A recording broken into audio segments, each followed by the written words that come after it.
Good afternoon, everyone. Welcome to the May 12th, 2015 special meeting of the Glendale City Council. May we have the roll call, please? Council members Devine. Friedman. Here. Councilmember Devine. Here. Councilmember Garbettian. Here. Sinanian. Here. Mayor Najarian. Here. May we have your report? The agenda for the May 12, 2015 special meeting of the City Council was posted on Friday, May 8, 2015 on the bulletin board outside City Hall. Before the Council today is the Director of Finance regarding Budget Study Session 2, Fiscal Year 2015-16. Council priorities, summary of appropriations, review of department budgets, capital improvement program, and proposed citywide fee schedule changes. Thank you. Mr. Ochoa? Yes, sir. To borrow from that 1977 classic Smokey and the Bandit, we've got a long way to go and a short time to get there. So we will get through the presentation with as much detail as you would like and then open up for questions. I'll do the first part, kick it over to Bob for the summary of appropriations. Then we'll run through the departmental budget summaries. Bob and the CIP dancers will do the capital improvement program, and then Armin will round it out with the fees and charges. So with no further ado, as we talk about quite frequently in terms of setting the stage for this second budget study session in this year's season, the Council sets the tone. That is animated by your City Council priorities. We have distributed those to you, and what we are asking is before the budget hearing next week, you give us some feedback as to the makeup of those City Council priorities, all 10 of them. Many cities will have a strategic plan, or some departments will have a strategic plan. Some of our departments do indeed have those, but what we have found is that having an actual community strategic plan oftentimes makes for a good doorstop or paperweight and is not utilized in the real policymaking process. And so these actual City Council priorities form something of a living strategic plan.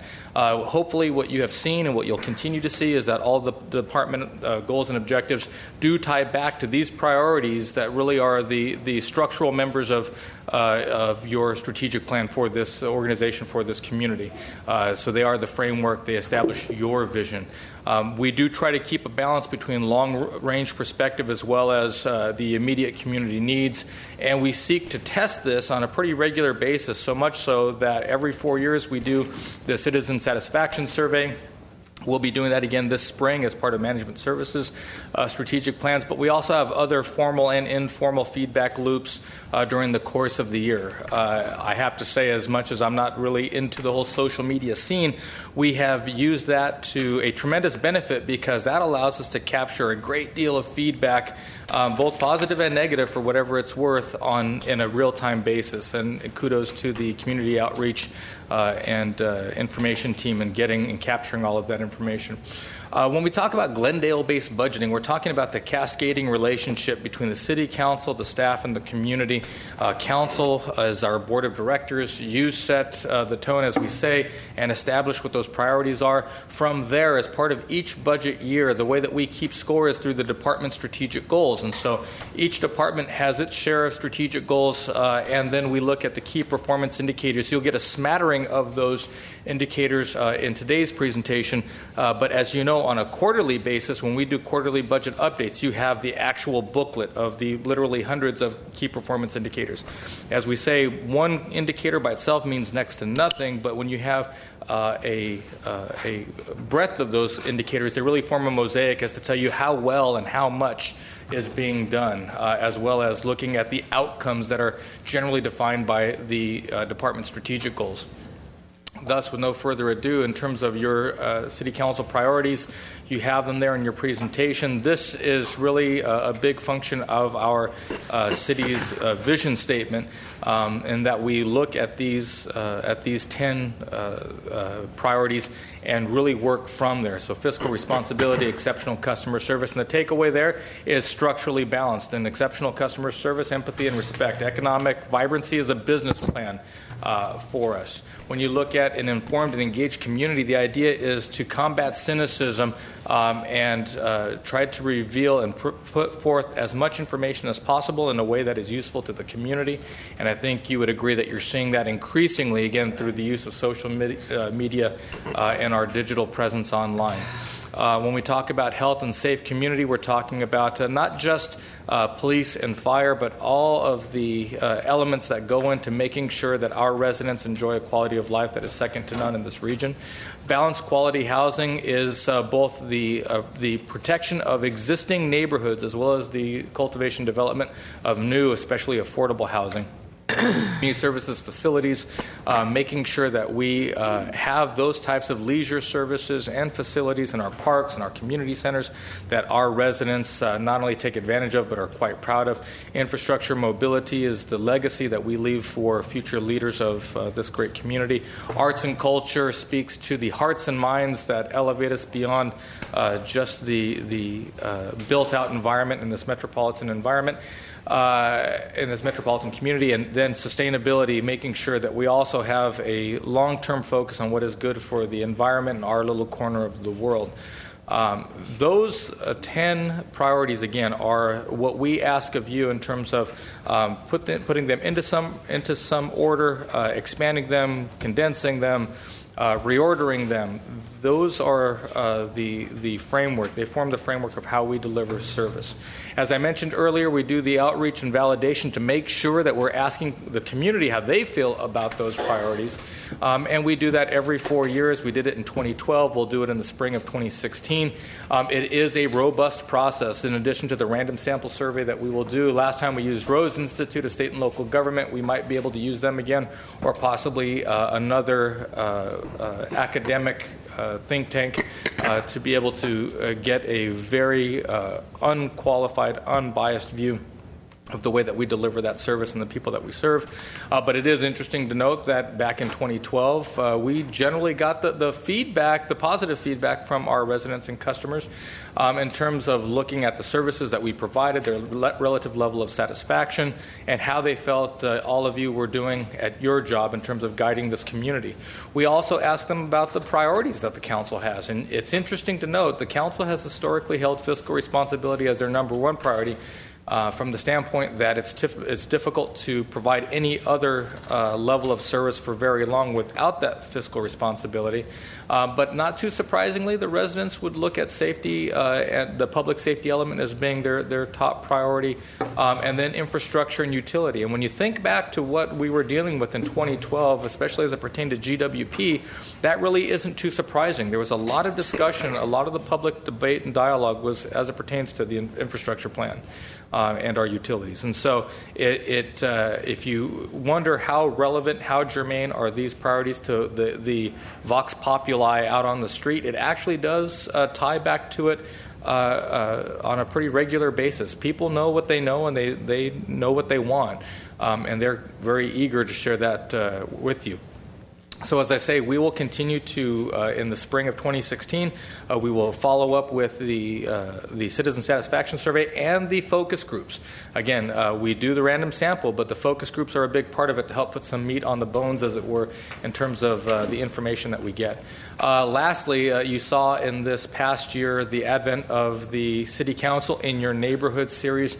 We intend to have that continue forward on a quarterly basis. That seems to be a very good way of getting folks' input and feedback, as well as repeating it back to them through the Measuring Performance in Glendale website. And you'll see in the ISD goals that our direction is to continue delivering more of those tiles, more of the information and data. So again, in conclusion, on the priority standpoint, have the priorities changed? Are we going to reorder them, expand them, edit them somehow, some way? We want to make sure that they are all-encompassing, yet they're still meaningful, and that balance really comes down to your view as to how you see our operations and how you see the direction of the community going. In terms of looking at this notion of culture of discipline versus culture of service, again, the policy discussions of the council are very real. They're not abstract. They're not obtuse. You may say that we want to provide a higher level of service and we're willing to dip into reserves conserve, or we're willing to be very optimistic on revenue projections in order to reestablish a service level that hasn't existed in this community for some time due to the recession and some of the other challenges that we had. So especially as we talk about fees and charges there too, the council is able to make policy judgments, policy and value statements on how you expect the organization to function and what services you want to provide. Again, for the viewing public, we want to make sure that people understand all this is very real. It isn't just academic that exists in some other plane. This is what you see out on the street. In this vein, balance has always been very important to us, and we try to make sure that we do provide that level of balance in delivering these services. This notion of evolution versus revolution speaks to stability. This is a very complex organization. We exist amid a bunch of other complex organizations, and the surest way to harm a complex organization, a complex network of systems, is through instability. And so we focus on this gradual change as opposed to a pivoting from a very dynamic pivoting from one direction to another direction to another direction. I think you'll find as you look at those communities, those organizations that change their vision like they change their socks, they don't get much done. There has to be a gradual change in how we do business, or we don't get really anything done and waste a lot of money and time in the process. That means that we hold forth on a handful of principles. We follow through on the council's priorities, and that we develop responses as opposed to reactions to the challenges and stimuli that we face. The difference being a reaction is something that occurs just kind of naturally and organically. The response is something that is trained, that is professional, and that is ingrained in the various departments that you have to be able to tackle the obstacles that we see in front of us. And there are still a few. So with that, and looking ahead to your direction to us before the budget hearing on the 19th on the priorities, we'll turn it over to Bob, have him run through the summary of appropriations, and then come back to the department budgets. Let me just pause, let you pause for a moment, and ask if there's any questions from council. So those, and let me just, I know I don't want to get too deep into questions, but the consumer, the resident polling that we did was in 2012. Correct, sir. And was it last year or 2 years ago that we had prioritized the goals of the council? You changed 2 years ago. Changed the order. I believe you moved down sustainability, moved up exceptional customer service, and economic vibrancy. Okay. And I do note that our categories of priorities, the labels that we used, are not directly equated with the community's concerns. In terms of the survey, yes. The language, the terminology that you see there is hopefully a little more accessible to folks that we're talking to on the phone versus something that a policy expert like yourselves would find more accessible. Okay. I have a question. Yes, this is time for questions. Thank you. I just want to ask, the survey was taken in 2012. When will the next one be taken? Or 2016. It's one of the goals for management services. 4 years? Oh, every 4, yes, ma'am. Yes. And since 2012, this priorities changed. I mean, the order of it changed. What has been done? I mean, what differences have do you make on the priorities? When you look at the exceptional customer service priority being moved up, that actually was a new one.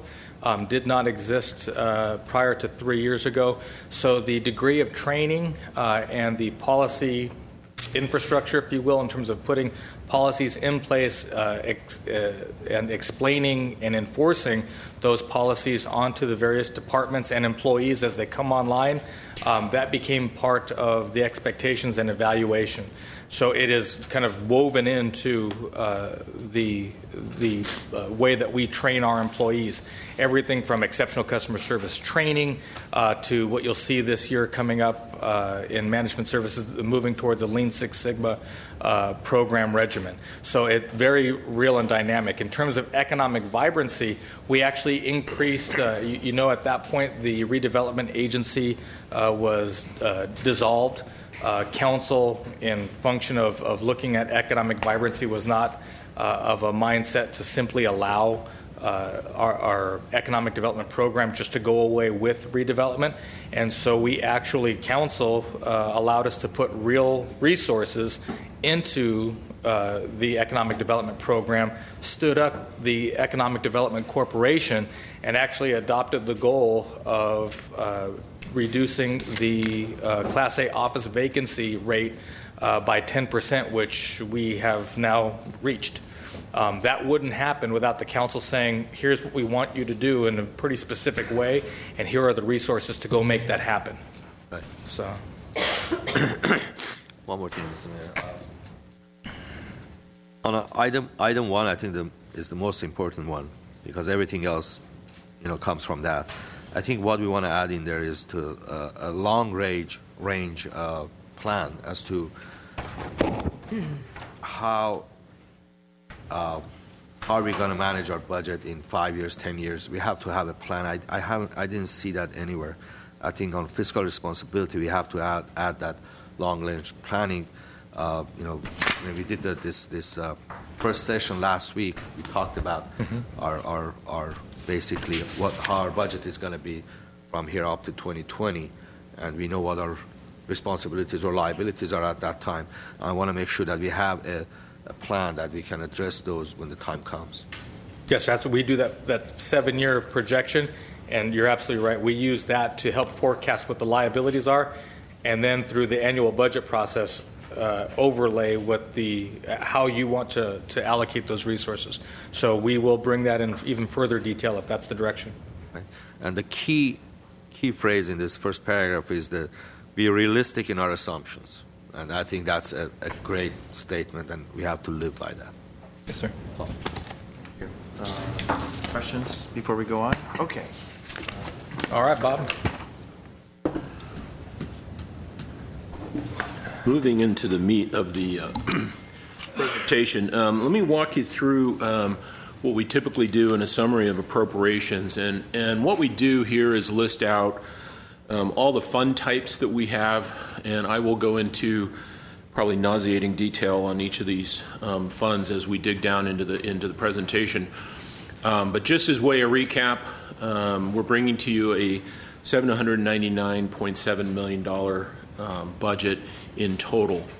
Of that, in all these different fund types, obviously there's only one general fund, but the other fund types comprise of over 60 different funds. It's 60 different sets of books, 60 different operations. Typically, those funds are within a particular department, not always the case, but typically the special revenue funds are managed by a single department. So let me dive into, we'll go through the general fund, some of the information there, and all the departments within the general fund, and then we'll dig down into the different fund types. So as you've seen, this is the authorized full-time position count with the history of where we were. I think the high water mark was 2005-06. With the retirement incentives over the last several years, we hit bottom last year at 1520. With some of the add backs this year, we're back up to 1566 is what is in the proposed budget this year. Of that, 19 of those additional are within the general fund, and I think you've seen that detail last week, and 27 are in outside the general fund.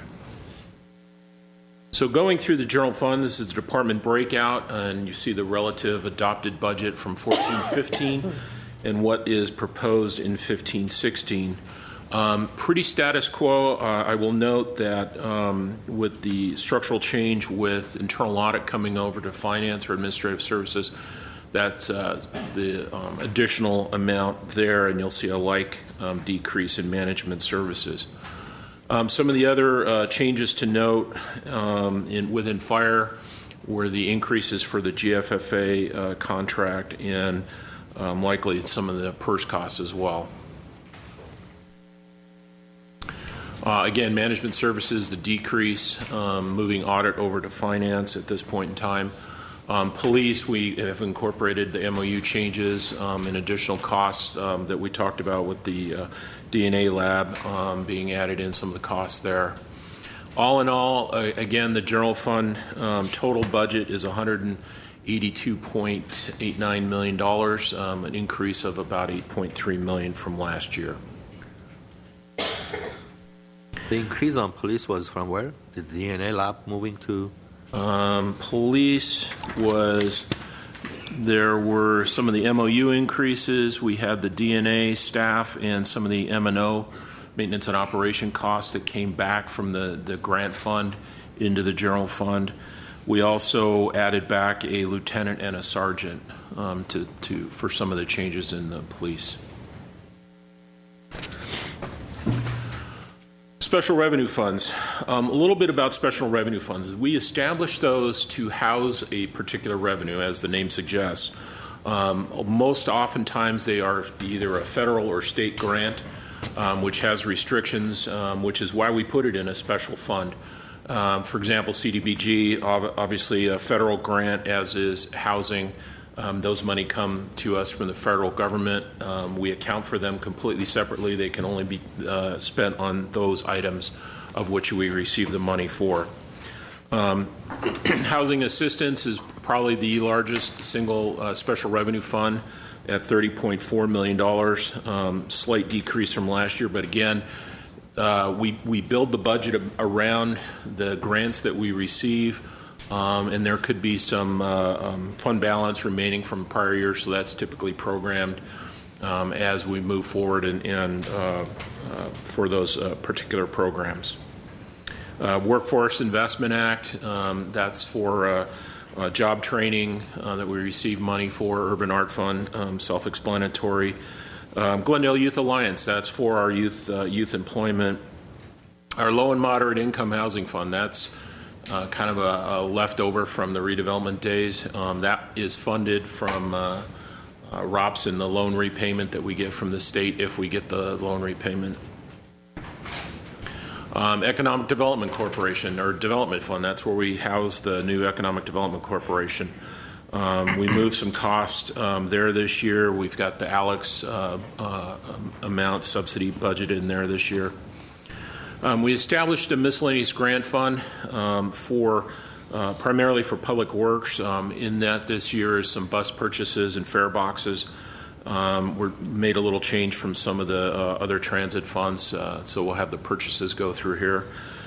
Filming fund, we established that this year to track all the filming activity, so we have set that up so we get a better idea what those costs are. AQMD is grant funded for air pollution items.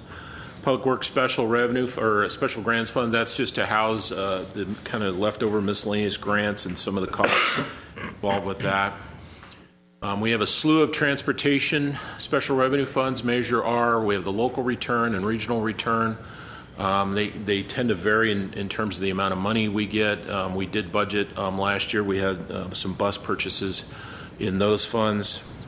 Prop A and Prop C, those are the local sales tax amounts that we get, again, spent on transit operations as well. Asset forfeiture, that's managed by the police department for drug seizure monies that we get and can be spent on specific programs within there. Supplemental law enforcement is for the cops. I forget what that stands for now. Citizen Option for police? Police. I think so. It's cops' money. Mutual aid for fire department. Obviously, that's for reimbursement for any mutual aid that we provide for other agencies. Public safety. Thank you. Citizens option for public safety. That was going to kill me. A little fuzzy today, sorry. Nutritional meals, obviously, that's self-explanatory for the providing the nutritional meals. Library grant fund, that's for whatever grants we receive for library purposes. Cable access, that's houses our PEG fees that we collect. Those can be spent only on capital for community broadcasting. We're not proposing any expenditures out of that fund this year. EMS fund is Not to say that we won't get money, but we'll be Correct, banking that money correct. in favor of a future capital project. public benefits. That's a piece of revenue that we collect state mandated through the utility bills to be spent on energy conservation and other types of programs through the utility. And then EMS, and that's basically the paramedic response fund. And we house all those costs in there. We changed some of the accounting practices, which is why you see a little bit less here in terms of we're having to not budget for the write-offs as much. We changed how we account for that, so that for the variance there.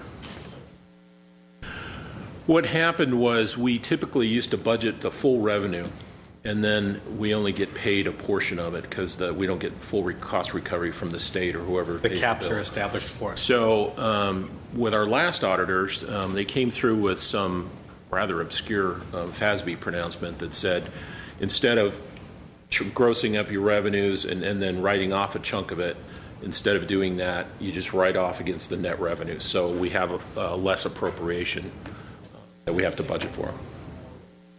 Correct. Right. You were never going to get the full amount previously. So we have one debt service fund. We've talked about that in the past. That's basically to meet the debt service payment on the police building construction that we have still about $40 million left to pay on that, and we are working in funding that fund up to make those future debt service payments moving forward. Into capital projects, or CIP. We have a single general capital projects fund. That's Fund 401, and we house all our specific general fund type capital projects there, and we divide it up into both general fund funded and then a number of grant funded ones. This year we're recommending appropriation of $5.3 million, and I'll walk you through all that detail as we go further. Other capital improvement funds, we have state gas tax. That's money we receive from the state. It can only be spent on road construction or traffic mitigation. The landfill post-closure, we have set that up. That's basically a sinking fund. We have no appropriations typically for that, but we do deposit money in there. There's about $23 million, if I recall, sitting there to address those post-closure costs in 16 or 17 years whenever we have to close the landfill. That is state mandated. Parks mitigation, library mitigation, the Quimby fee, those are all development impact fees that we now charge on development, and then have to provide specific enhancements for parks or libraries to that, as the name indicates. And we're proposing $4 million out of the parks mitigation fee this year. Into the enterprise funds. Within the enterprise funds, we have a number of those. Again, enterprise funds operate like a business. They are self-supporting through the fees and charges that they have. We have the recreation fund that operates through community parks and services and all the recreation programs throughout the city with a budget proposed of $5.1 million. Hazardous disposal, that's operated through the fire department that handles all the waste products, hazardous disposal for paints and pesticides that people need to get rid of. Parking fund obviously handles all the parking operations within the city, sewer refuse and electric and water. Obviously GWP are all the enterprise operations, with electric being the largest by far.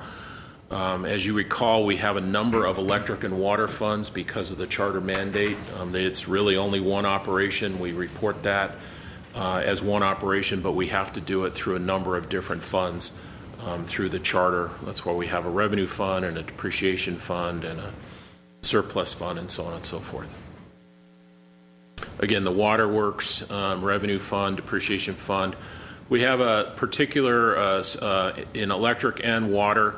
We have customer pay. Those are from Anybody that needs water hookups or electrical tie-ins, we house those separate and track those costs separately within GWP. And Yes, There's clearly your microphone. There's clearly discrepancy between the adopted funds for each one of the funds and the proposed amounts. One that stands out is Water Depreciation Fund, where the decrease is of almost $18 million. So how do you walk us through the process? How do you come up with this proposed? What's the magic process? How do you do a capital improvement program, in this case on water, predicated on the bond issue that was sold. We're appropriating dollars in the 14-15 year, and then relatively fewer dollars in the 15-16 year. So this isn't a straight line of allocation of resources. This really is our the capitalization of dollars that we have into infrastructure.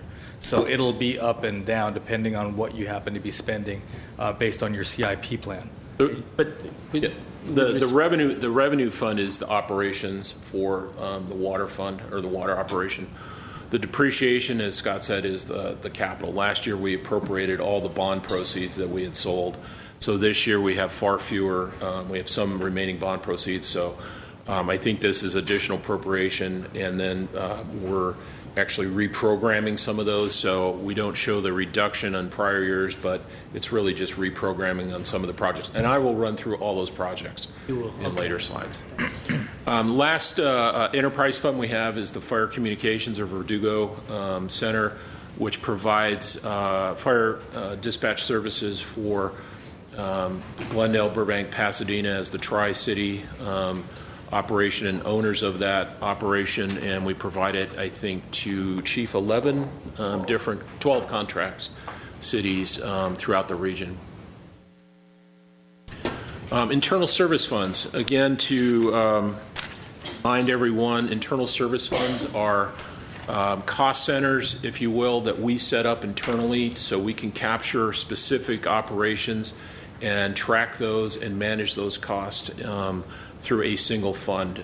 Years ago, before I got here, we had fleet scattered throughout a number of different funds and operations. We centralized that into one fund so we know what our fleet costs are. We can better manage those costs once they're in a particular fund, which you see here. So fleet, obviously we maintain the vehicles. We buy the vehicles outside of the enterprise operations. They buy their own vehicles, but the fleet operation maintains all the vehicles within the city. So all the police cars, fire trucks, all those costs run through here, as well as the fuel and replacement costs. so that's just maintenance, you say? It's maintenance and replacement. Not purchase? Yeah, not it does include purchase. It does include initial purchase. It does include purchase. Joint helicopter operation, that is the one we share with the City of Burbank. We jointly own 3 helicopters for the police department. There's a reduction this year because we moved the mechanic out of this fund back to the general fund, and then we're allocating those costs back. It's not really, it's a net no change, but that's how we're doing it this year. Isdn Infrastructure, there's 3 funds within Isdn Infrastructure, which is all the cabling and the switches and the hubs and all the mechanical items, servers. Applications is all the software that we operate and own and have to maintain. You'll notice a big bump this year, and that has to do with the appropriation for the new Tier 2 ERP, which we have programmed in here, and that's, I believe, $5.6 million. So that's roughly the amount of the increase this year. Unemployment insurance, that is what we have to pay if somebody files for unemployment. So we make those payments out of this fund. Liability, that's our internal insurance fund. We have basically pay all the claims by ourselves. We have stop loss, I think, at $1 million and $2 million, depending on the claims. But we pay for all those internally within this fund. Workers, I think 7.9 million. yeah, that's the estimate for the expenditures. And we also pay outside legal fees, which we have a number of throughout the year. Workers' compensation, those are the claims that we pay for our injured employees. And it doesn't necessarily mean that the claims are up or down based off that. They can be more expensive, but a lot of it has to do with the actuarial valuations that we get with what the trends are in the workers' compensation industry. And then into our benefit funds, we have the dental insurance, medical, vision. Those are all our health benefits for the employees. They have gone up slightly this year due to increases in rates, which actually was better than we had anticipated in some cases. Employee benefits fund, 640. That's where we house the liability for our vacation and compensation time.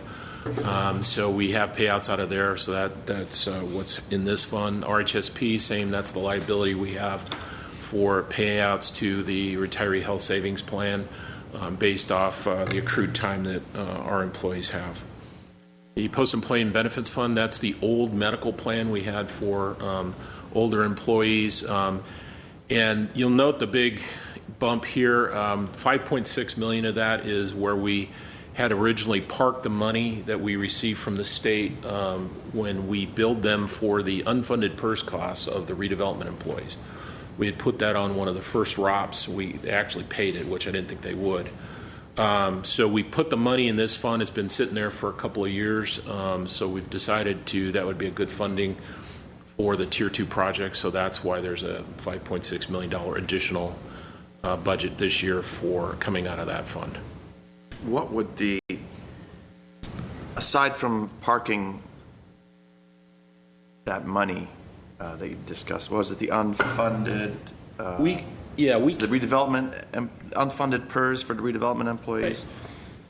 If you were to parcel that out, and I know we have spoken about this post-employment benefits, what would the cost be if we eliminate that special sum that is being the 5.6? Yeah, you'd still have about the $2.2 million that we normally spend, and that's to fund post-retirement health care costs for employees that retired many, many years ago, and we're still on the hook for paying their medical insurance. So we still budget for that through this fund. This isn't the issue of being blended and unblended. No. This is separate and apart from this. Is a very... We're paying actually full health insurance for... trying to think what the cutoff was. The old plan was your total sick hours, you gave up 800. So if an employee had 1,800 sick hours when they retired, they gave up the first 800, so they'd have 1,000 left over. For lifetime medical. Well, it wasn't lifetime, but it was 8 hours for a month's worth of coverage. And so they've been... Fine. How many employees do we have? I don't think it's that many. Matt, do you know? About 20. Looking back, that's probably wasn't a very good deal for the city. That's why we stopped doing it. That's why we stopped doing it. I said we're down to about 20. So for 20 employees, the increased cost is 5.6 million? No. The 5.6 million is just moving that money into the ISD fund for the computer program. We just parked that money there years ago. The true cost in that post-employment fund is about $2 million a year. How many more years left? It Depends on the employees that we have. They are. So that's... Just through attrition, that number will continue to drop. What's that per employee then? 10,000 or more? Probably. Yeah, it would be if there's 20 at a $2 million cost. It's 100,000. $1,000 a year? 100,000. Mm-hmm. Is that right? Wow. What else do we got? $1 million.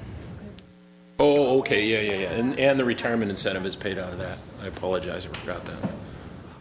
I see. Okay, so that's I knew I was missing something. So that's really a mixed bag of Yeah. fund that you have there. Okay. Then ISD wireless, that's all the radio costs that we have throughout the city, in addition to the cell phones and radios. So total internal service fund appropriation proposed this year is $103.4 million. All right, department budgets, and we will go through these in as much detail as the council would like. You'll see the format is in dashboard form, where we have a quick rundown of the types of expenditures that are there, the number of employees, the breakdown of the employees, and again, just a sampling of those key performance indicators as well as their department strategic goals for the coming year. These are the goals that the department directors themselves are held accountable towards. Some you'll see in bold, those are holdovers from the previous year. Some you'll see italicized, those are stretch goals. And then we'll give you at the very end a fund recap, and you'll be able to see some departments only have one funding source, if they're in the general fund, for example. Others have multiple funding sources in public works and other kind of more diversified funds. Bless you. Also, Council has on the dais organization charts for each one of the departments. And so feel free to follow along there if you like and ask questions, and all of the department directors and their respective staffs are here with us. So starting off, we have admin services. So what you see here is benefits and salaries are about $4 million in admin services, M&O of about 1.5, no capital outlay or capital improvements to speak of. So the total department budget is $5.5 million. You have one exec, you have 12.65 managers, 24.62 non-managers, and then some hourly folks. And so you can kind of follow along there in terms of seeing how the employee groups break out. Understand, too, these are not just by bargaining group, but rather by classification. You may have folks in GMA that are not management employees, but they are part of that bargaining group as technical professional employees, but not necessarily management employees for purposes of our employee counts, just rather how they are accounted for in their bargaining group. And then along the bottom there, you see key performance indicators. And again, by themselves, no one thing tells you a lot, but taken together, the scores of KPIs for the different departments gives you a mosaic of how that department is performing. Yes, ma'am. Is administrative services, is that finance? Yes, ma'am. Yes. So we added 19 employees. Is that what we did? You added 19 employees? Yeah, because it says 13, 14, number of employees is 190, and 14, 15 is 209. Am I correct? I'm sorry, where are you looking at? At the, Slide 30. Oh, on P cards. Oh, No, P cards. That's Yes. just a function of the number of folks that have procurement cards, the actual credit cards. So a department director may have decided that it is important for them to have a greater number of their employees to have P cards rather than having to come back and make procurements through some other means. Okay. The reason why that's a key performance indicator with administrative services is they do all the purchasing and billing. So they are the quality control to make sure that we don't have an over-proliferation of P cards. You have too many people with P cards, pretty soon they're charging things that they ought not be charging, and not that they're doing something under the table, but rather they're just not following a more robust procurement process. Just because it's easier to slide that card versus going through purchasing. And so we try to find that balance here. I'm sorry, what? Oh. So in terms of the goals for the coming year or for the current year, about an 83% goal attainment rate. And I think what you'll see throughout the course of this current year is most departments not getting to 100% completion. I think as a manager, that tells me that we've gotten to a point where we've cut such that maybe we've even cut in some departments too far because we're not able to we try to have goals, a goal profile that is very challenging, that isn't just a bunch of easy goals to achieve, but at the same time we want to be fair because, again, these translate back into performance ratings for the respective departments. And no one knows in the course of a given year what actually is going to happen. So you'll see some departments with a relatively low goal attainment, but there's a story behind the number in terms of what it is that they've been able to achieve for the coming year. And so, again, what you'll see here is a function of what they were able to achieve, what maybe got deferred into the following year, and hopefully gives you a good idea of the value that you get for the different departments. So again, a good level of achievement. We generally hold 75% as a threshold number. When you look at the goals for the coming year, however, one holdover goal in terms of revisiting procurement methods and policies, making sure that we're fine-tuning all of our purchasing policies so that the departments don't get hung up, but at the same time there is adequate controls, checks, and balances.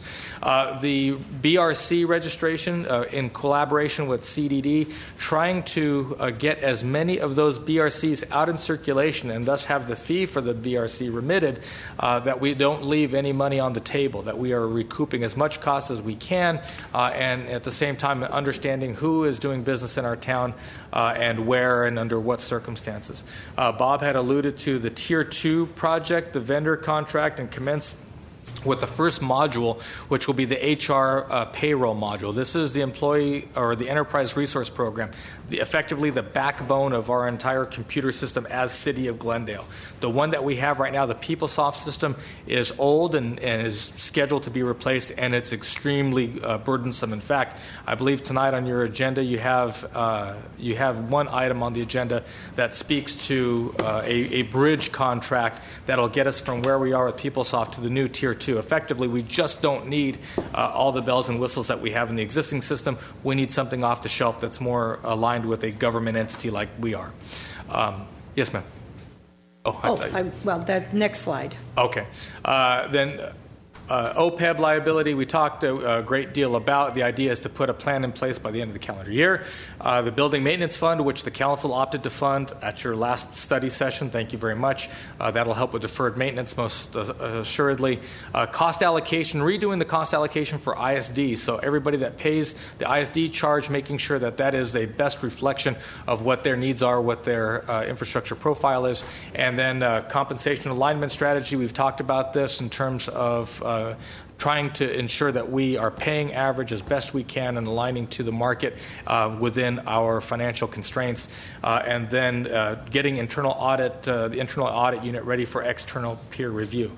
The general fund is basically the only fund for administrative services, and so you see they're entirely contained in 101. And that's where my question lies. The $625,000 increase is for?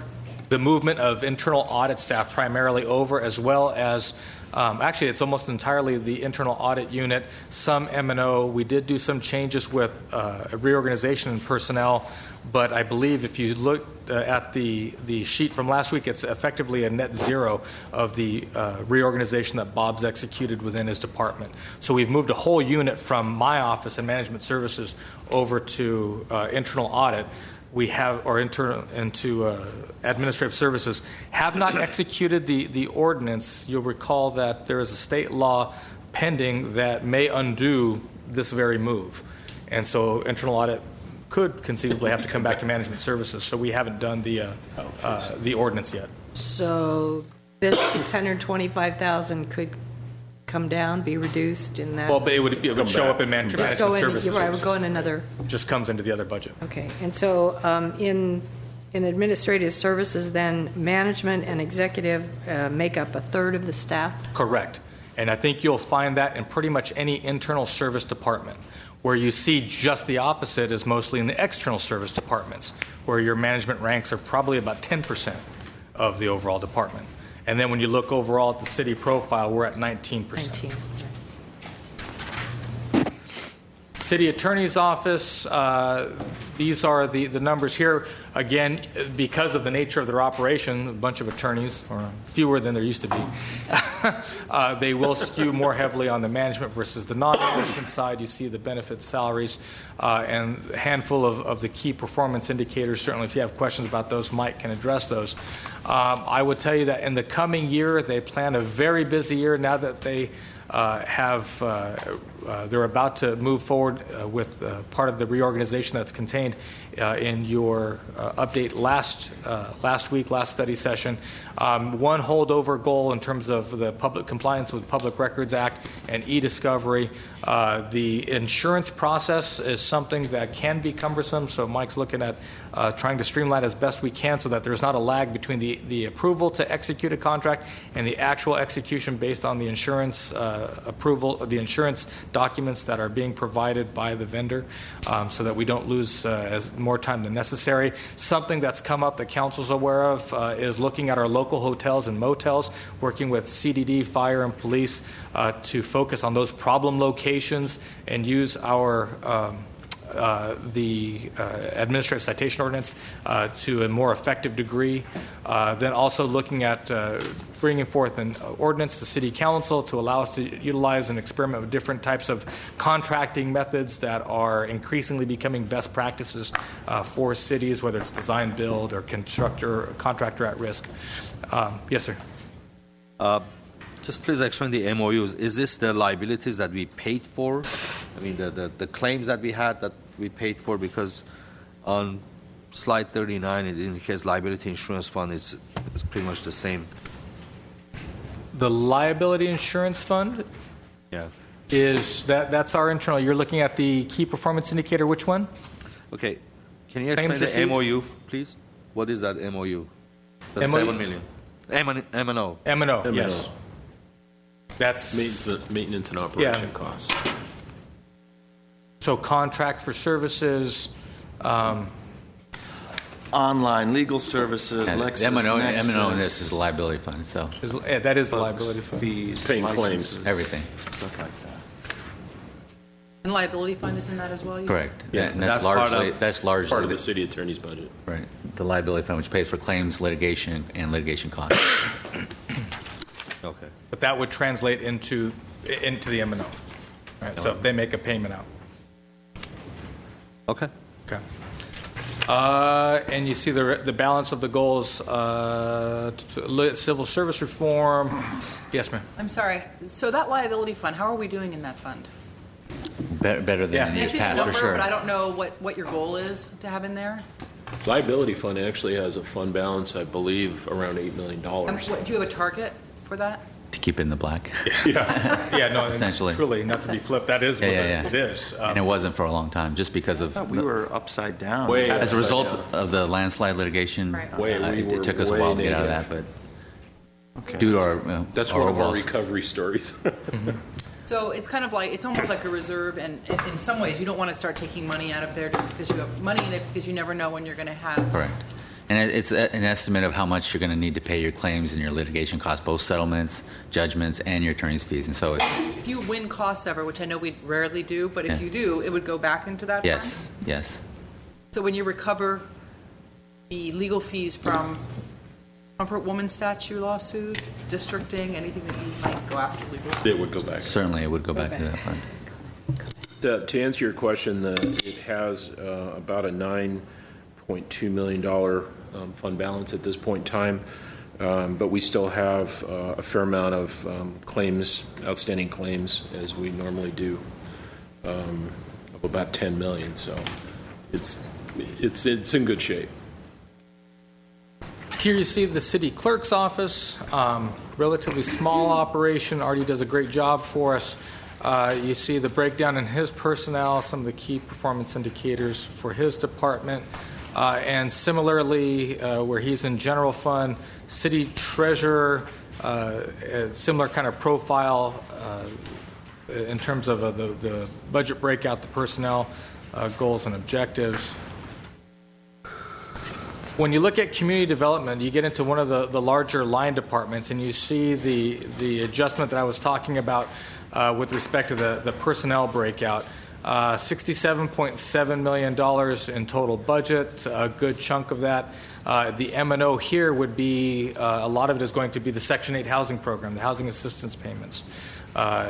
The staff, in terms of management, non-management, is more equalized based on what you're used to seeing for the overall city. When you look at their key performance indicators, some consistency in terms of the total number of building permits, increased valuation for those permits, some increase in the amount of time it takes us to turn around submittals for plan check, and that's really a function of the amount of volume that has been going through this department. The building division and planning division have been extraordinarily busy, and we're seeing kind of the python that ate the pig at this point with all the projects in the downtown. When you look at the total number of requests for service, those are up, but interestingly, the code enforcement inspections completed are down a little bit. We don't know. We will be evaluating. We're hoping this has some correlation to the advent of the administrative fine program. So we're getting more done in fewer trips because of the fear of a fine on a violator. We think that's what's going on. We'll come to know that as we evaluate the program going forward. 75% completion for the year going forward. A number of carryover projects for the coming year. The completion of the South Glendale plan, the completion of the BRC process, the completion of the historic commercial property survey, and completion of Veterans Village. But not to be outstripped, there's a whole lot of new projects and programs that are coming online for community development, and not the least of which is the 5th and Sonora project that you will see, I believe, either next week or the week following, I think June 2nd. When we have the second round of permit streamlining, building on the success of the first round, I think we've built some credibility that we were able to maintain standards and neighborhood compatibility, but decrease the amount of time and thus hopefully the amount of money that's spent by our customers. One thing that has come up from council is the idea of doing more off-hour inspections, and if the trade-off were to move to a 4-day work week, that feasibility has to be explored, not just with CDD, but also with all of our public counters, including Fire, Public Works, and GWP, as far as the plan check, plan review.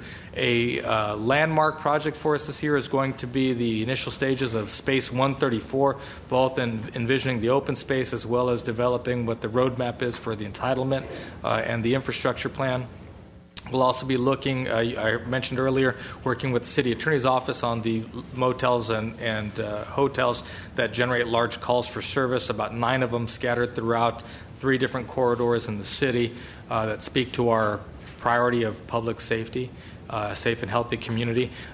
Moving forward further with ISD on the virtual permit center, you've seen the first leg of that, the first module, and doing more online and scheduling appointments online. Actually being able to do a submittal online will be one of the next steps, but that is an arduous task. There's no 2 ways about it, and it will be expensive, but we'll be presenting that plan to you in the coming year. Are we hiring a vendor for that, or are we doing it in-house? That I would have to check with It's okay. I was just folks. curious if you knew. It's not important. There are vendors for that, and we would be exploring the different vendors with the help of ISD. I think the times of us actually doing as much of the programming as we used to do in-house are probably gone, and the idea is to buy more and more off the shelf. No, I was important, asking because I assume that every city is probably trying to do this, and that there are vendors that have different products that you can just customize and use. Then finally, in terms of massage parlors, you have the extension of the moratorium on your agenda for tonight. We will be looking to come back with a restated ordinance that takes stock of the new law and the new authority granted to us by the state in light of the screw-up that they had previously in taking us out of that business.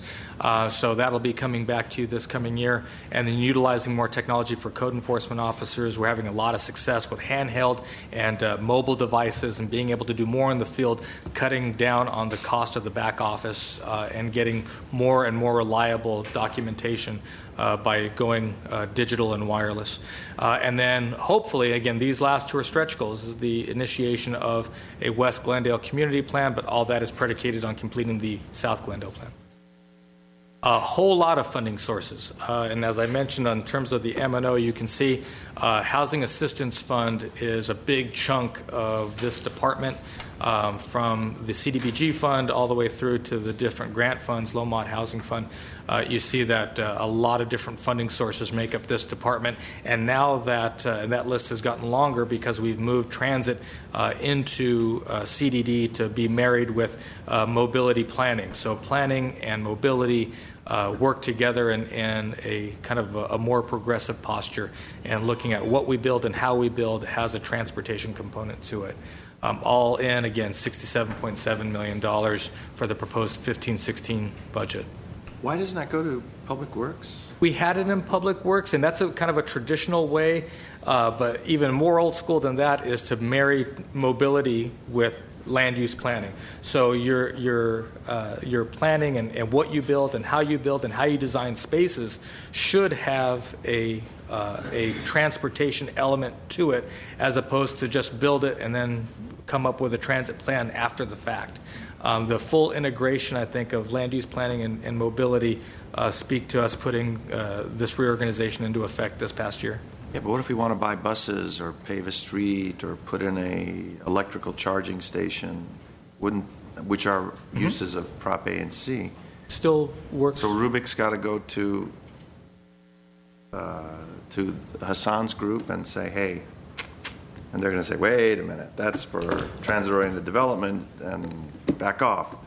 No. I think it's as much a statement of how we see this moving together versus a parochial type of movement towards we aren't using money for buses or transit infrastructure any longer. We're saying that transit is really part of mobility and planning, not just infrastructure maintenance. Infrastructure maintenance is where it used to be. Now we're putting it over into the land use planning, saying we're integrating transit into the way that we see the future of the community. Well, I'm okay with that for planning, for budget space holding purposes only. Don't feel in any way restricted on coming to the city manager and letting your thoughts be known for any sort of use that is traditionally outside of community development. Can I say that? Most definitely. I'm not interfering with your process. I said come to you. I appreciate that. Okay. Most definitely I do. It's worth noting all the staff went with it too. So all the staff went with it? With that decision? So the He's idea. outnumbered. Come on, he knows when to pick his fights. Are you kidding? He's a bulldog. Look at him. Okay, anyway. This is He takes his glasses off. He's ready to rumble now. okay. Community services and parks. $32 million, a great deal of capital investment that we'll talk about in just a second so you get an idea about the projects that we are recommending. Here again, you see the personnel breakout where non-management and especially hourly, perhaps like no other department in our organization, you see a reliance on hourly employees, and a lot of that is the youth workers, recreation workers, facility workers. In terms of indicators, facility rental, non-sports and sports fields, you see that Jess and his team make up a very significant chunk of funding through their enterprise operations. And you'll see, though, every now and again as we do renovations, the sports fields go out of commission. We're not able to rent them out, and you see some of that taking place here in terms of the reduction in revenue. But the non-sports fields, I have to give them a lot of credit. They maximize the value of those assets in terms of the rentals. Contract class is interesting. We're seeing a slight reduction in those contract classes. A lot of that has to do with the reduction in the number of classes just based on participation. So if we don't get enough folks wanting to participate, and you see here it's duplicated participants, so somebody will sign up for several contract classes. Well, if they start to pull out of one or two or three of them and maybe only do one instead of four, that will cut down in the enrollment, and then we will ultimately reduce costs by offering fewer contract classes because we don't need as many sections of a given class.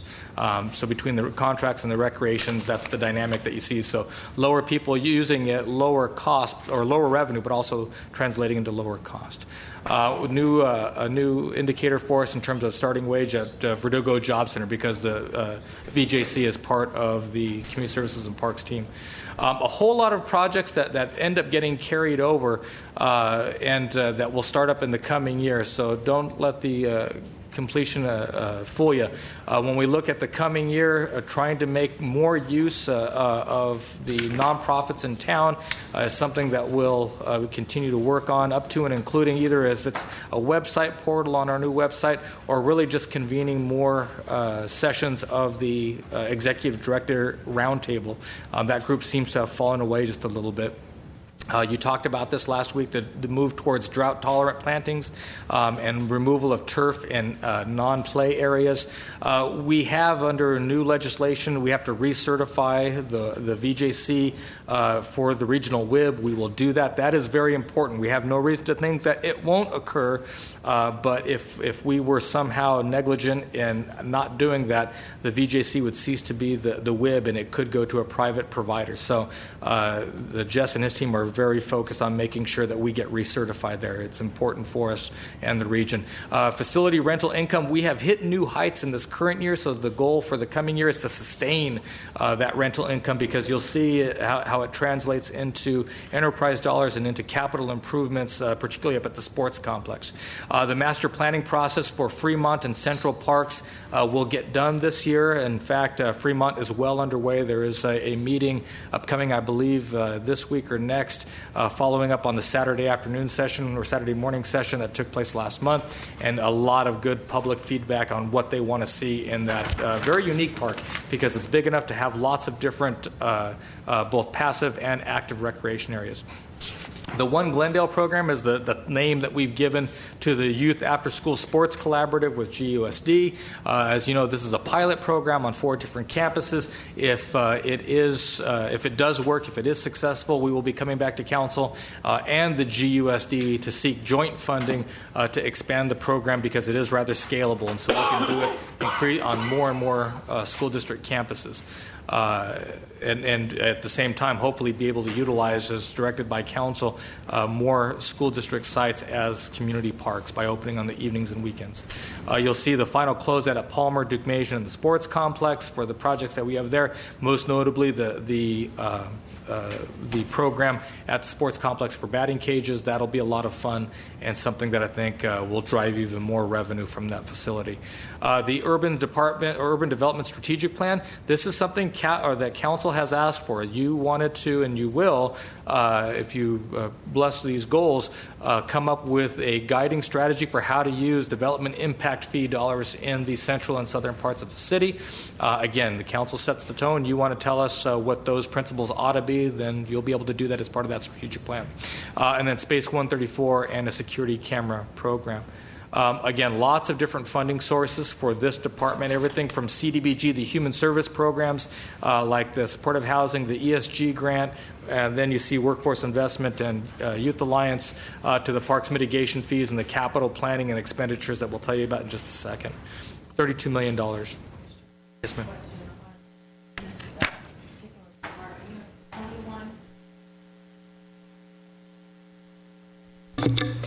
Question on the management numbers in community services and parks. You have 22 managers. Yes, ma'am.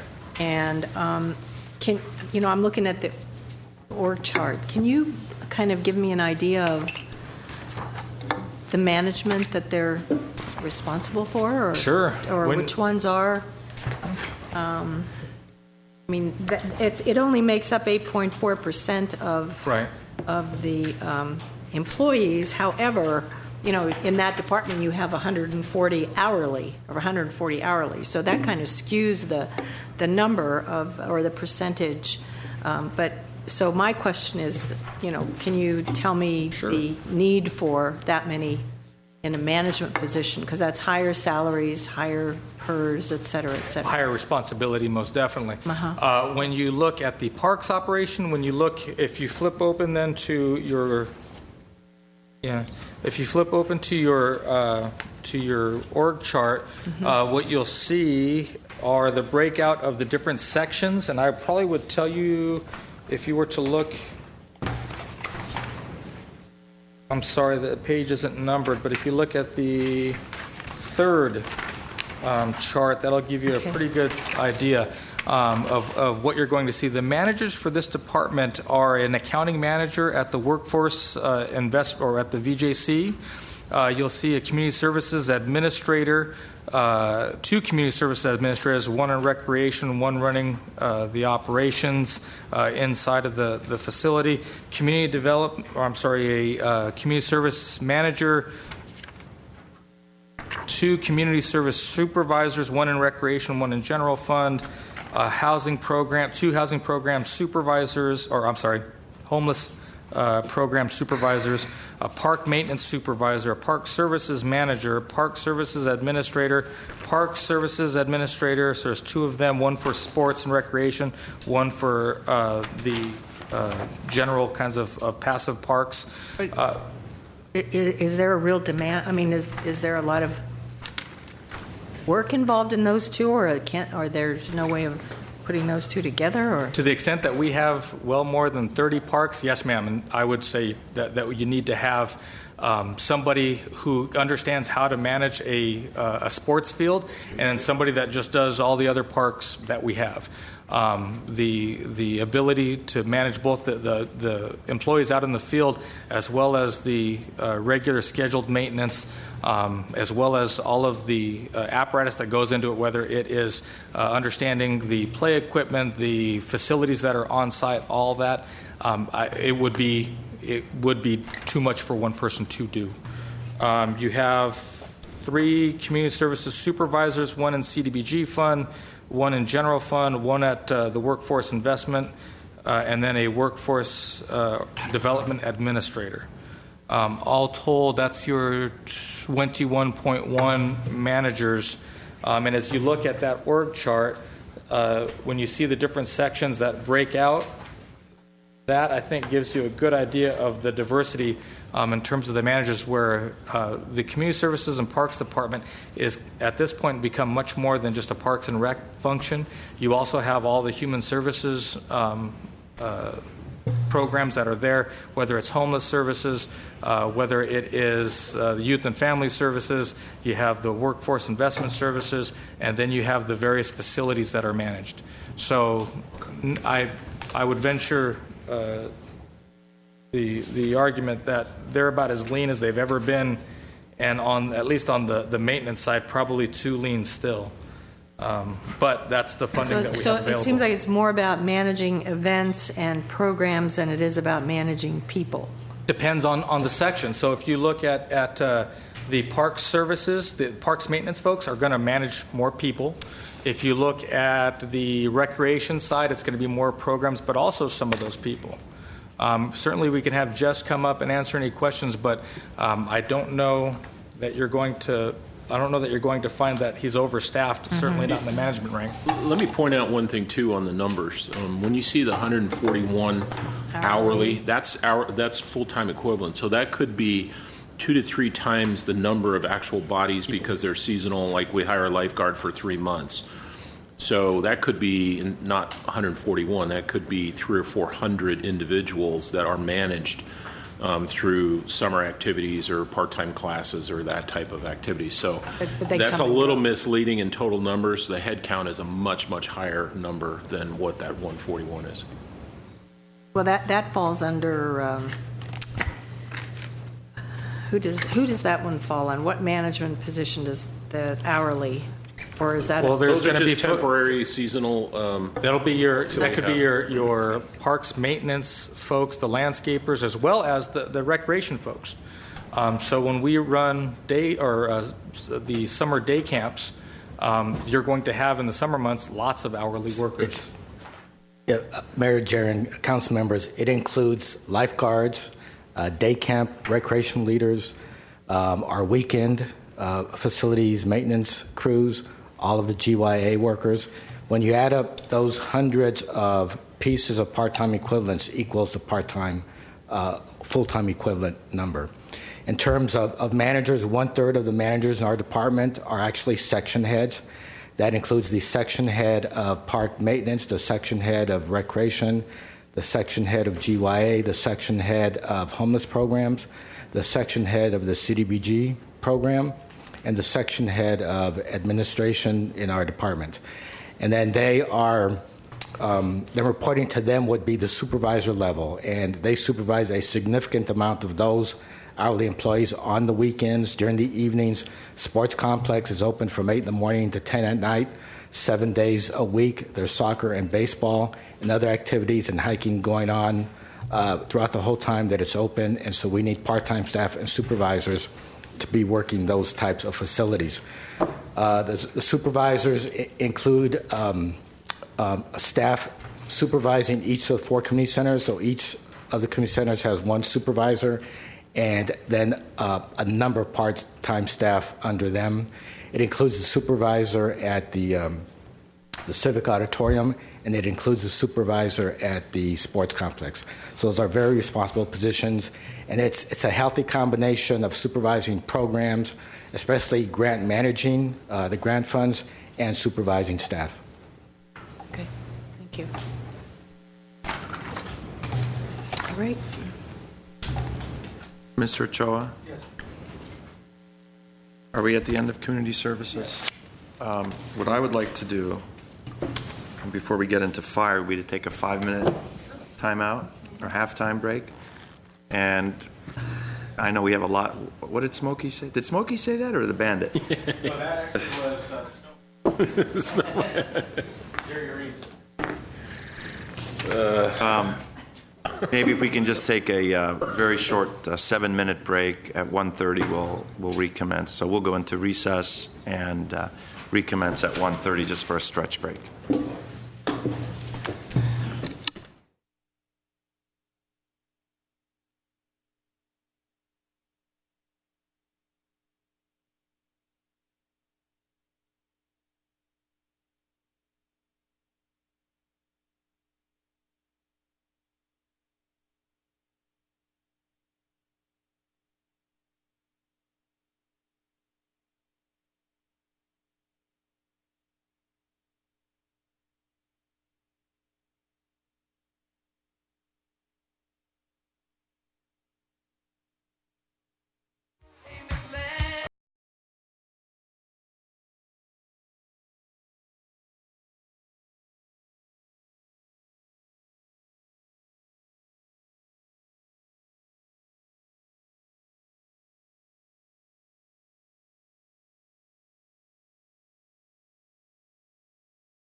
Now we're back.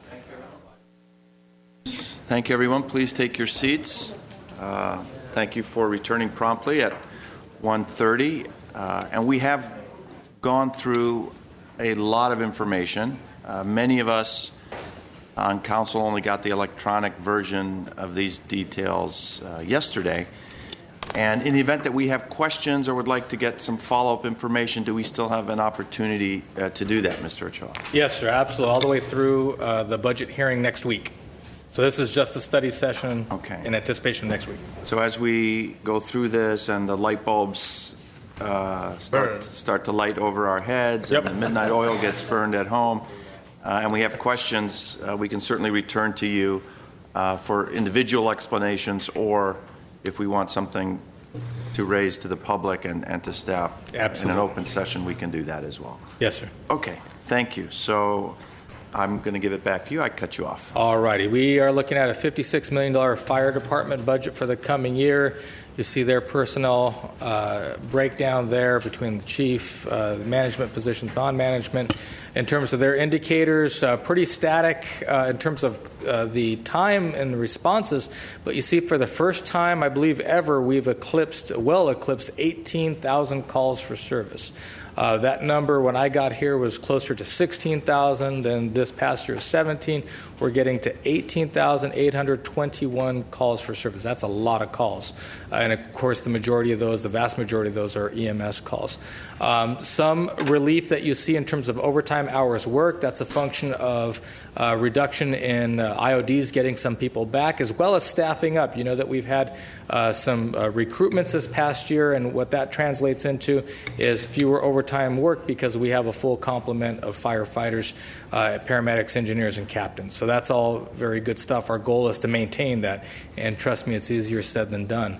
A very high degree of goal attainment for the current year, but the coming year, 15-16, you'll see quite a bit, but a lot of collaboration with the other departments, the permit streamlining, the focus on flexible inspection times, and the trade-off being the 4-10 work week, strategies to reduce the IOD cases, actually evaluating that. We think that the return of IOD cases is helping us on the overtime costs. We want to know that.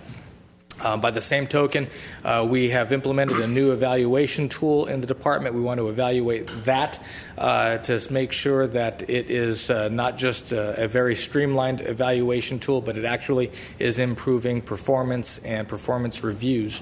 Yes, sir. Is overtime part of that $46 million? Overtime is part of the salaries and benefits, yes. It's part of that, okay. Put it in there. Yes, sir. When you look at recommendations for reallocation of resources in impacted districts, what that means is if you look at the 18,000 calls that we're anticipating for this current fiscal year, how might we reallocate the existing resources in terms of engine companies, truck companies, rescue ambulances, and put them in areas where we are getting the greatest utility out of them, the most cost-effective allocation of those resources. Now that we've studied that, we understand what is going on out there. The next step is to try to match that with the resources that we have. Looking at the recruitment recommendations being put forth by the department with the idea that we would increase the diversity of the workforce within this department is something that we are bringing on as an actual stated goal for the coming year. Implementing the community paramedic program with our hospital partners, as well as the alternative delivery program whereby we would be taking BLS patients to non-emergency room locations, basically urgent cares. The idea, again, these are two pilot programs. The idea is to save some money for the hospitals under healthcare reform, and if we can demonstrate that we're saving them money because they won't have to pay the fines issued by the federal government, then perhaps the hospital partners can help offset our costs to provide that level of service because it's something that benefits them as well. Is the third one, the Cert Training, is that what I asked for? Yes, ma'am. Great. I'm glad that you listened to me and that Fire thought it was a good idea. Fire really didn't think it was a good idea, but we wanted to. I'm joking. I kid. a CERT program, a trauma program, as Councilmember Friedman has talked about a couple of times now, working with school district as a stretch goal to see if we can put that program in place, teaching basic first aid to not just school site personnel, but also incorporate that into students as well. So that's something that's you've brought back from, and we'd be looking to implement that. Again, the hotels, motels, you've seen that in other departments. Again, diversity of funding sources for this particular department, although the lion's share of the department budget comes from the general fund. Between fire and police, that's about 2/3 of the general fund overall. And you see this is 701 is the Verdugo dispatch that Bob had talked about earlier. Glendale Water and Power, a whole lot of program. The M&O here that you see such a large amount is our energy and water purchases. We are buying most of our energy. We don't generate it at Grayson. It's a relatively small number. And then all the water purchases that we do with MWD.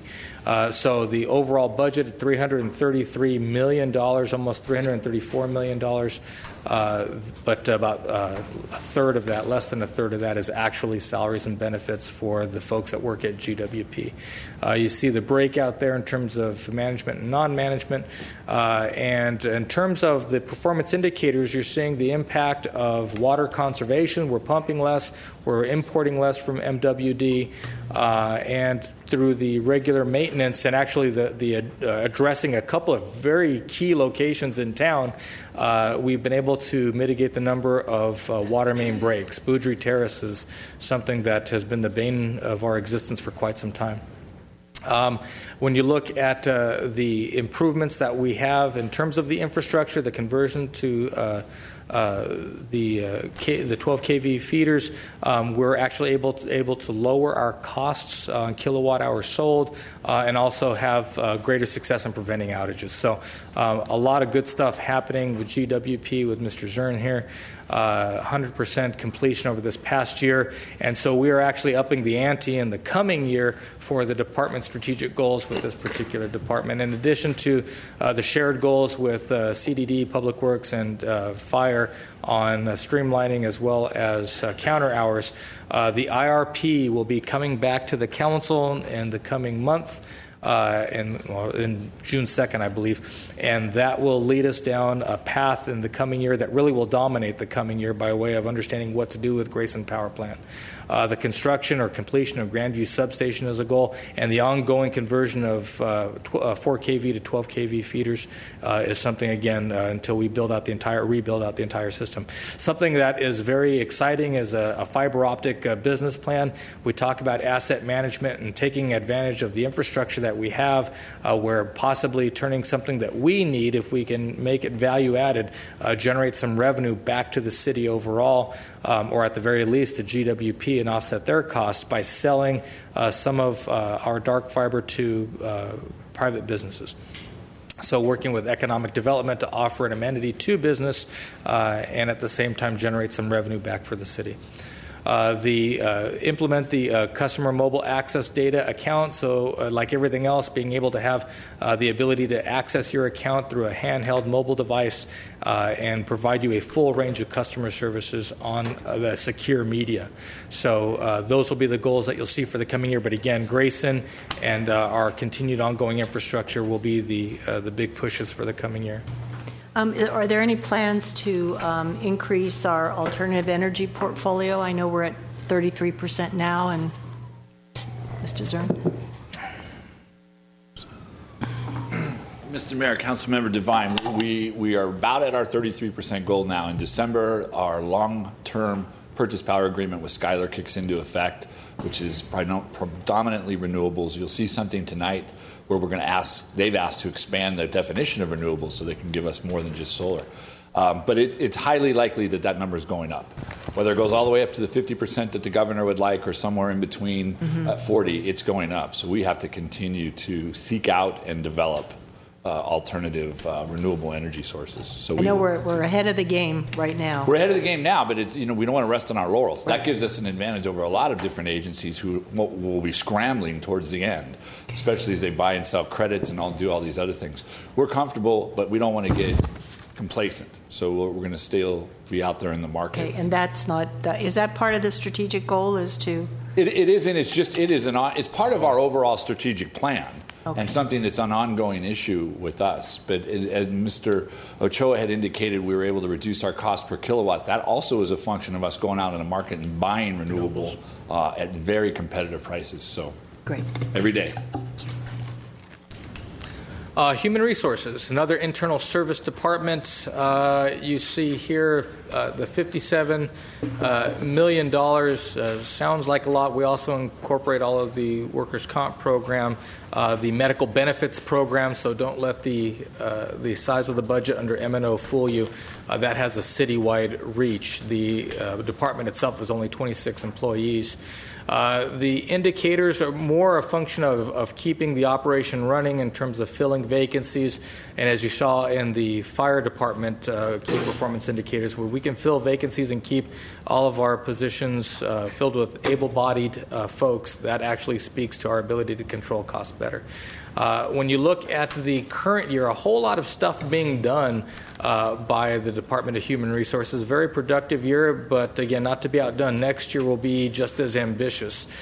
They are at the epicenter of the conversion of the Tier 2 system, ERP, and you'll see that factor very heavily both with them, Admin Services, and Information Services Department, ISD. The high-profile goal for the coming year will be recruitment of a fire chief and a CDD director. Both of those we hope to have happen through the summer and fall months, and then we can have a full complement on the executive team. I mentioned Tier 2. You'll hear that again and again and again. We are close to bringing back a recommendation to Council to have you consider that, hopefully bless it, and then we can start with the implementation with that first module, the HR Payroll Module, by September 30th. You have seen good work on the part of by the HR department and working with particularly police and fire and the carve-outs to have greater, faster treatment of injured employees so we can get them back at the line as quickly as possible. We'll evaluate the steps that have been taken thus far so that we can come to know that we're having that impact, not just think that we're having that impact. OPEB liability, Council has hinted about that a little bit today as you've had the discussion in the past. The other post-employment benefit liability, when we have to book the full amount, is $215 million against our balance sheet. So we will be bringing to you a final set of recommendations that we can implement by the end of this calendar year that will greatly abate that liability and ultimately eliminate it altogether. Ambitious goal, but not a stretch goal, is a multi-year MOU with IBEW. The GIT4 program, Innovation Team number 4, focusing on the employee performance appraisal instrument and getting that away from the instrument that we've had for quite some time and more focused on a continuous improvement type of evaluation tool. We talk about the alignment strategy. You mentioned that with Admin Services rather. The updated background investigation protocol for new hires. That's something that is just a matter of keeping up with best practices to ensure that we're looking appropriately at very specific types of portions of the background of our employees, depending on what that position is and if it's warranted to go really as deeply as we need to with the background investigation. This experimentation with third-party administrators to augment in-house workers' comp staff, again, a function of getting people back to work as quickly as possible and seeing if that can accelerate the process further, and then looking at Civil Service Commission hearings along with City Attorney and Management Services so that we can keep the workload manageable for our Civil Service Commission. Lots of different budgets within this, as I mentioned earlier, under the M&O component of the budget, workers' comp and medical insurance fund being the largest chunks of the M&O.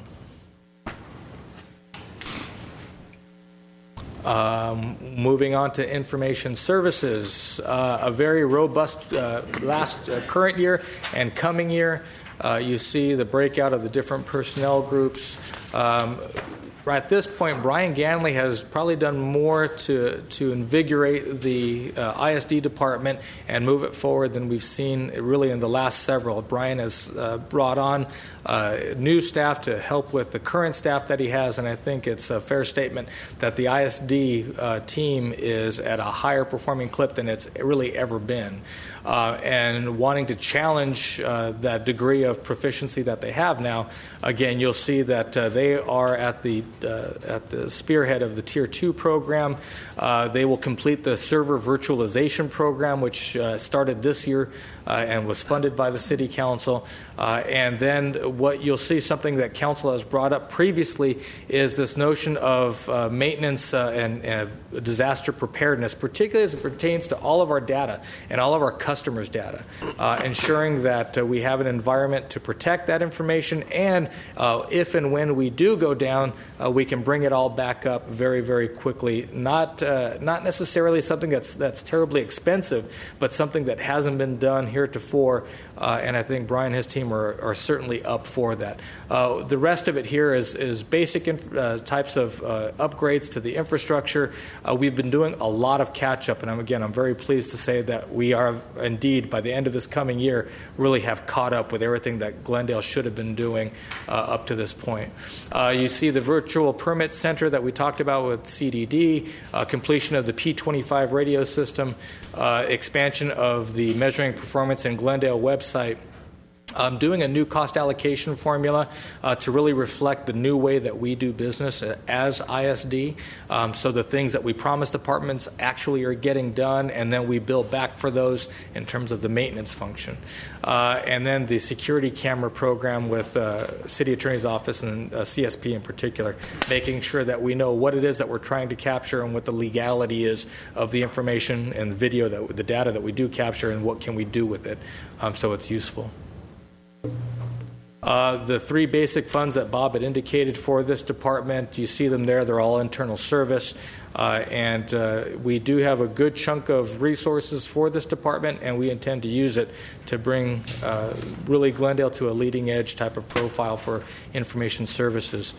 A lot of exciting times in the library for the coming year, most especially because you're seeing the commencement of the Central Library renovation project.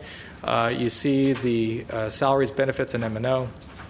When you look at the total circulation, the operating hours, a lot of standard, which is interesting and compelling from the standpoint that I think folks would tell you that libraries are passé, that they don't serve the purpose. And I think what you're seeing now is the evolution of libraries. This business has changed perhaps more than any other department in our organization because of technology. And the Library Arts and Culture Department has rolled to the punches at every turn, becoming much more of community centers as they are libraries. And you'll see that in their strategic goals and kind of recognition of the new role that the community is asking them to play.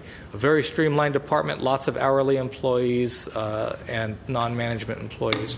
A strong year, but again, I think the hallmark of this coming year is making sure that we stay very aggressive on the goal attainment.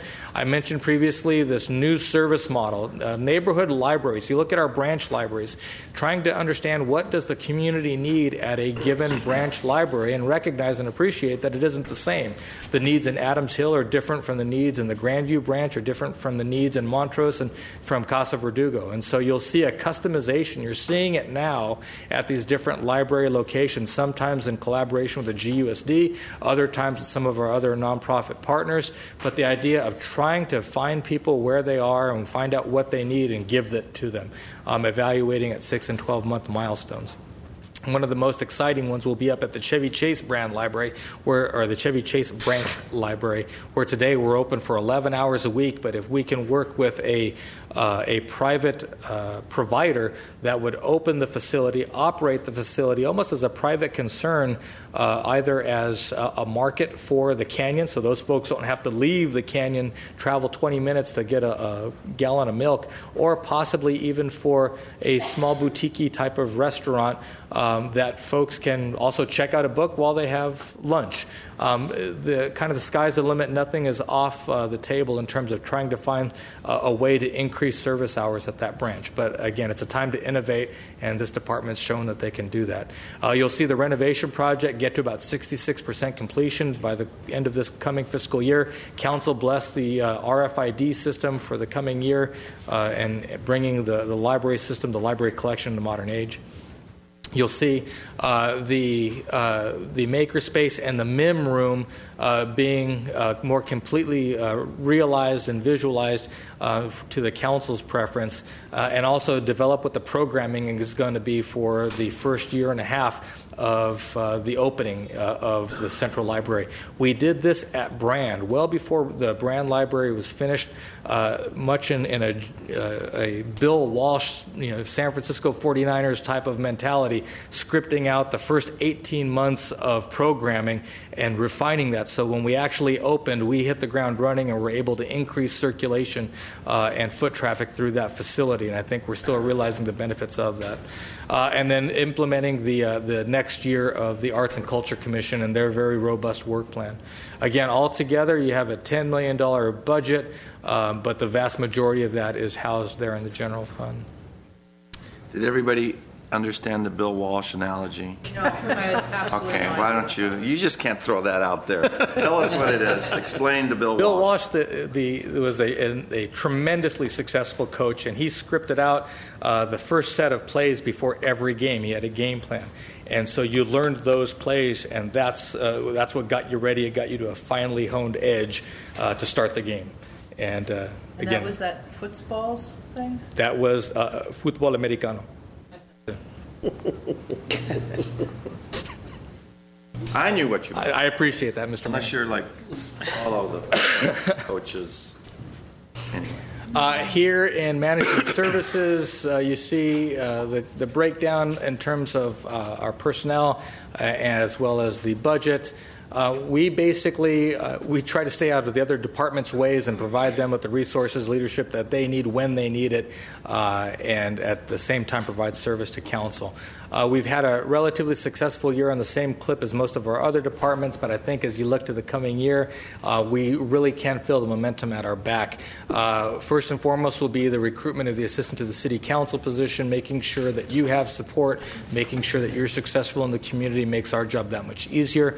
We talked about the website portal in collaboration with CSP, with all of our nonprofit organizations. You can see it right now. Some of them need to have some degree of collaboration to make sure that they're as effective as they can be and that there's as little repetition amongst them as possible because the resources are so scarce. We are at the epicenter of the recruitment for the fire chief and CDD director. We will talk about I mentioned the quarterly meetings for the nonprofit leadership group. Marketing and doing outreach for the Work Boot Tuesday program. I can tell you we've gotten more positive feedback from up and down the state of California, whether it's the League of California Cities, ASPA, the ICMA group. They really do like the program, and so I think it's incumbent on us to try to market that as best we can.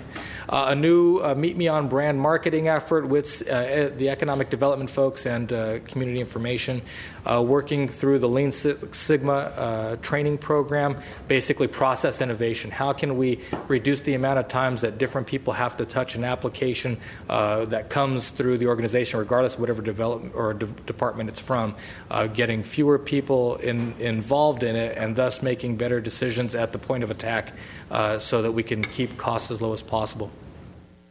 Yes, ma'am.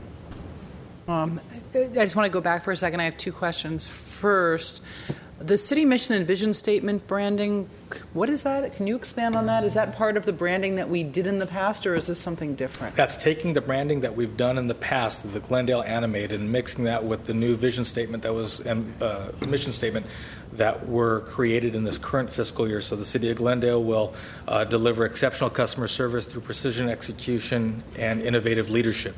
That's very simple, short statement for the mission. The vision statement revolves around your priorities. So taking the Glendale animated, putting them together in our social media apparatus, and then broadcasting that out in a way that we haven't done up until this point. Because I mentioned this before, but I don't feel that we have ever really implemented the branding program. I know that we lost redevelopment, and that's where a lot of that, the financing was going to come from, but even the implementation of the logo, the swirls were, as I said before, the swirls were never really supposed to be swirls. They were placeholders for other graphics that you would have put in depending on what you were putting that graphic on. And I don't think I've ever, maybe I've seen it done once or twice, but to do it halfway, I'd rather not do it at all. So I'd like to see at some point, maybe the next time the economic development, what are we calling it? Our new Economic Development Corporation meets. Maybe at some point a presentation about whether we're going to really implement that or abandon it. What our plan is. And secondly, just getting back to you were talking the meetings with the nonprofits. Something that we've discussed in the past is finding ways to help our nonprofits. First of all, by kind of trying to farm out more of our programs to them, and also as a way to reduce our costs. And maybe this isn't the time for that, but I would love at some point a analysis of how that's working, whether we're doing it, whether the nonprofits are receptive, whether it's helping them, and whether it's impacting our budget and our ability to deliver services given a shrinking of budgets, especially in areas like community development block grants. So this probably isn't the time for that, but at some point down the line, I think it would be worth us talking about ways of how that's working and ways of expanding it. Yes, ma'am. That'll be part of the discussion that we'll have with them, yes. Okay, thank you. Big idea here is the Citizen Satisfaction Survey and Focus Group project at the beginning of next year. That will be a very significant undertaking, to be sure. When we look at economic development, also part of management services, a lot of success in this current year. And next year will be very, very exciting, especially now, as Councilmember Friedman indicated, that with the Economic Development Corporation, both funded by way of residual property tax dollars that are coming in, as well as finally a full complement of staff. We will be moving forward both on the hotel RFP, RFQ process, the tech initiative that the council started this year, as well as delivering the Vision 2020 plan for Montrose Shopping Park. You'll see the rest is collaborating with other line departments, fiber optics plan, the marketing program. But truly, economic development will be central to the Space 134 CAP project, both with CDD, CSP, and Public Works. When you also look at to make sure that the far north is not left out. This current year, you saw the creation of the Foothill Boulevard Beautification Project in collaboration with neighborhood community stakeholders. They have issued an RFP for signage on either end of Foothill Boulevard, and that the results of that RFP will be forthcoming, and then we'll bring to council the actual submissions, and hopefully you'll be able to award a contract, and we'll be able to put that signage up in place, both as a means of economic development as well as community pride for the far north neighborhoods. The citywide asset management program, looking at all of our assets, buildings, properties, services that exist today, and trying to maximize and monetize them as much as we can. A completion of MONA, and then the reason why Hyatt and Lemley are as stretch goals because as the final redevelopment projects that we have, we are in a constant state of struggle with the Department of Finance, State Department of Finance, and so we are not entirely of our own disposal to get those projects up and running. So as best we can, we will start those this year, and both of them are about 18-month constructions. You see where the departments come from, or the department funds come from, Economic Development Fund. Again, that's residual property tax dollars as well as some limited program dollars that we bring in. Filming has been moved into this department really as an economic development function. And then the Cable Access Fund, we aren't appropriating any dollars, but we do receive PEG dollars today. Police Department and Public Works are our last two departments. Not to be outdone, there is quite a bit going on in each one of these two departments. But you see in police, $77 million. Again, with fire, this makes up about 2/3 of the general fund budget. You see the department breakdown to the right. Interestingly, when you look at their performance indicators, some uptick in, and again, keep in mind the projected fourth quarter are projected numbers, not actual numbers, but we are projecting an uptick in Part 1 crimes, but not yet the significant increase in property crimes as yet. We kept thinking, especially as we look at surrounding jurisdictions and the impact of AB 109, we're seeing lots of activity, but we have not yet felt that tidal wave of criminal activity that they are across the river that they're having to deal with there. When you look at the arrests made, we're putting lots of hours out on the street, but things are relatively quiet until fairly recently, certainly. The number of calls for service also reflect that, and you see the way that we operate the 911 system and also do traffic incidents involving a pedestrian. Again, these are projected numbers, but we are having some limited amount of success there.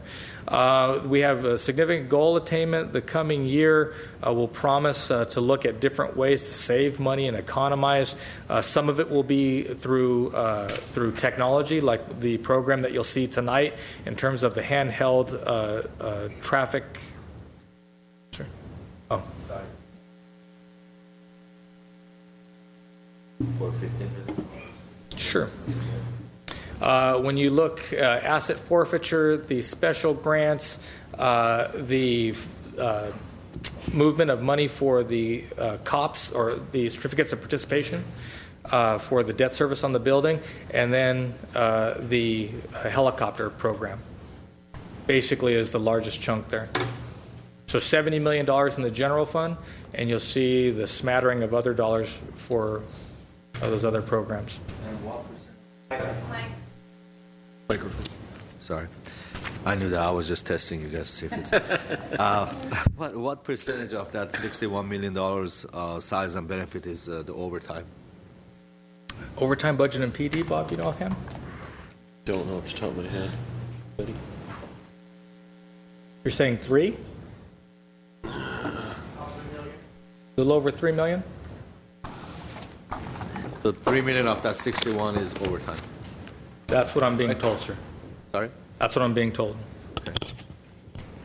Yeah? He's nodding yes.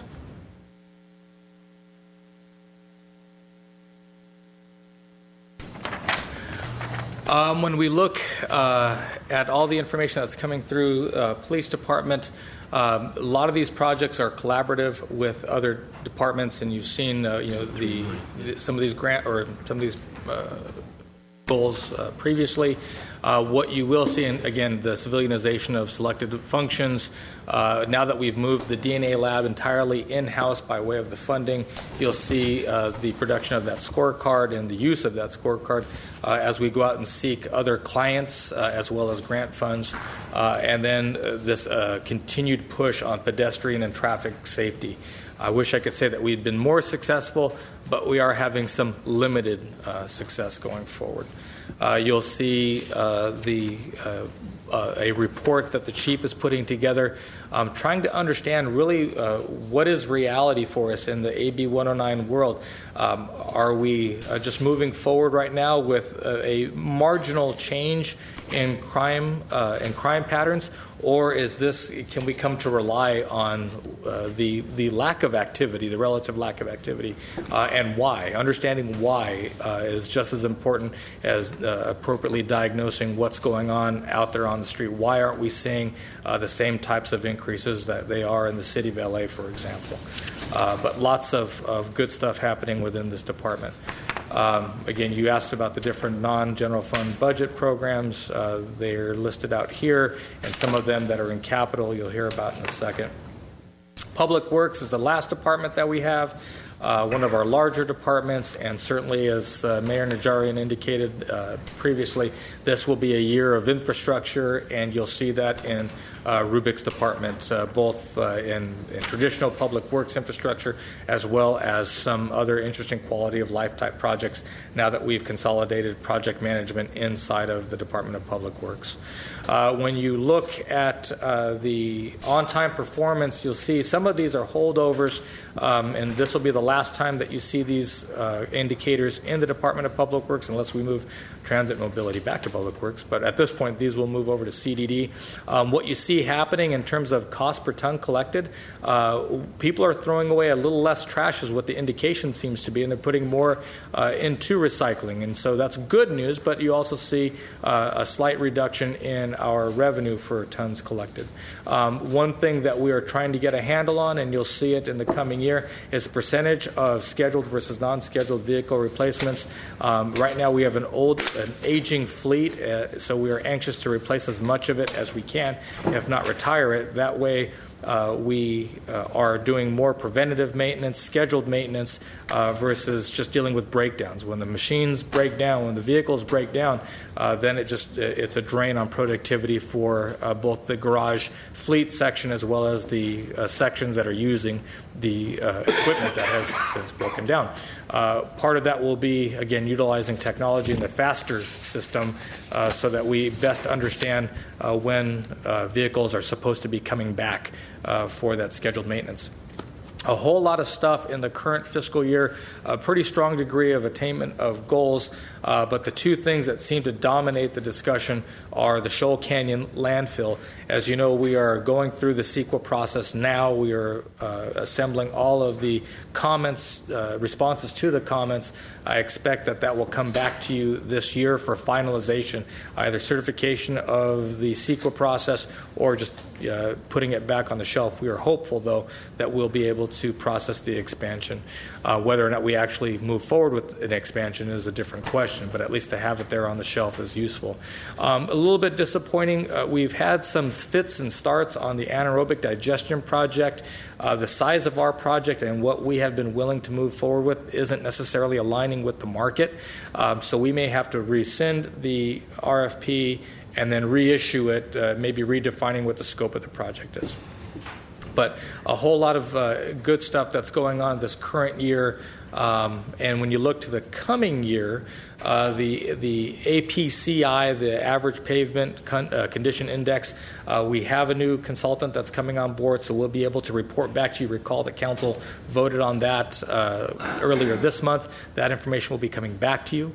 We'll be moving forward with the permit streamlining, with the counter hours, as we said, and others. Space 134, the department, especially the engineering section, will weigh heavy onto that. The finalization of CEQA for Shoal Canyon, through the project management function, our parks improvement along with CSP. The conversion anaerobic digester project will be reissued going forward. And then in terms of infrastructure projects, the Chevy Chase sewer diversion project, basically pumping more of our sewage to our facility at Lagwarp versus to LA's Hyperion facility, thus saving cost for our customers, as well as the Beeline facility that you'll hear some discussion about tonight when you look at the Beeline operator, but getting to a point where we will have the design 90% completed by year end, and then getting to about 66% completion with the library facility. When we talk about the Traffic Safety Task Force, the ongoing efforts along with PD. That is part of the goals for this coming year for Public Works. The Green Street Demonstration Project and the implementation of the LID ordinance that's before you tonight. Council blessed the Green Street Demonstration Project last week, so getting that completely designed in the coming year is the goal for them. Moving forward with a waste collection franchise, a commercial waste collection franchise, is something that we think is important to us in terms of controlling and monitoring, better monitoring for the waste collection system that we have, not for residences but for commercial accounts. That way at least we have a franchise or even a permit process in place, and we know exactly what's happening out in the community among the waste stream. The Building Maintenance Fund Council established that. Moving forward with the NPDS program, National Pollution Discharge Elimination System, and then, as mentioned previously, the security camera policy. A whole lot of stuff in this department, But again, I think a department that's well poised to move forward with all these goals. A lot of different funding sources for this department. You see the general fund amount there is almost $18 million. And as Bob had indicated previously, through the special revenue and enterprise funds, ultimately you're at almost $110 million for the Public Works Department in the coming fiscal year. With that said, I'll turn it over to Bob to go through CIP. Okay. As we move forward and discussed earlier, I'll walk you through our CIP funds and all the projects that we have open and the funding sources that we're proposing this year. As I mentioned earlier, we have the General Fund CIP fund, which is Fund 401. I'll walk you through the funding sources of that, and then we'll go into all the other CIP funds for all the various departments, and then I'll give you a recap towards the end.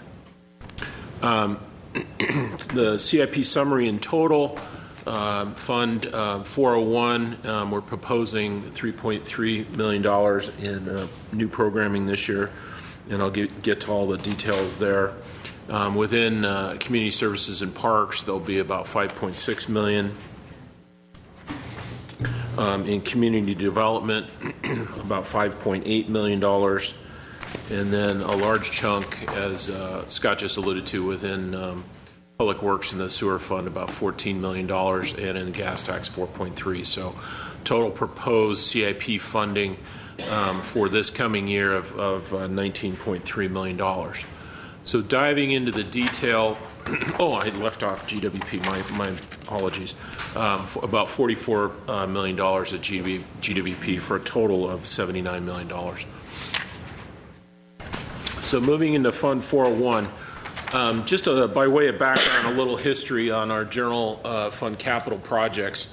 Back in the good days, and you can see up here, and we put this for reference because it tells an interesting story. For many, many years, City of Glendale put 50% of its property tax or sales tax into the CIP fund, and you can see the amount of money that went in there, and that was reduced to 14% for a number of years.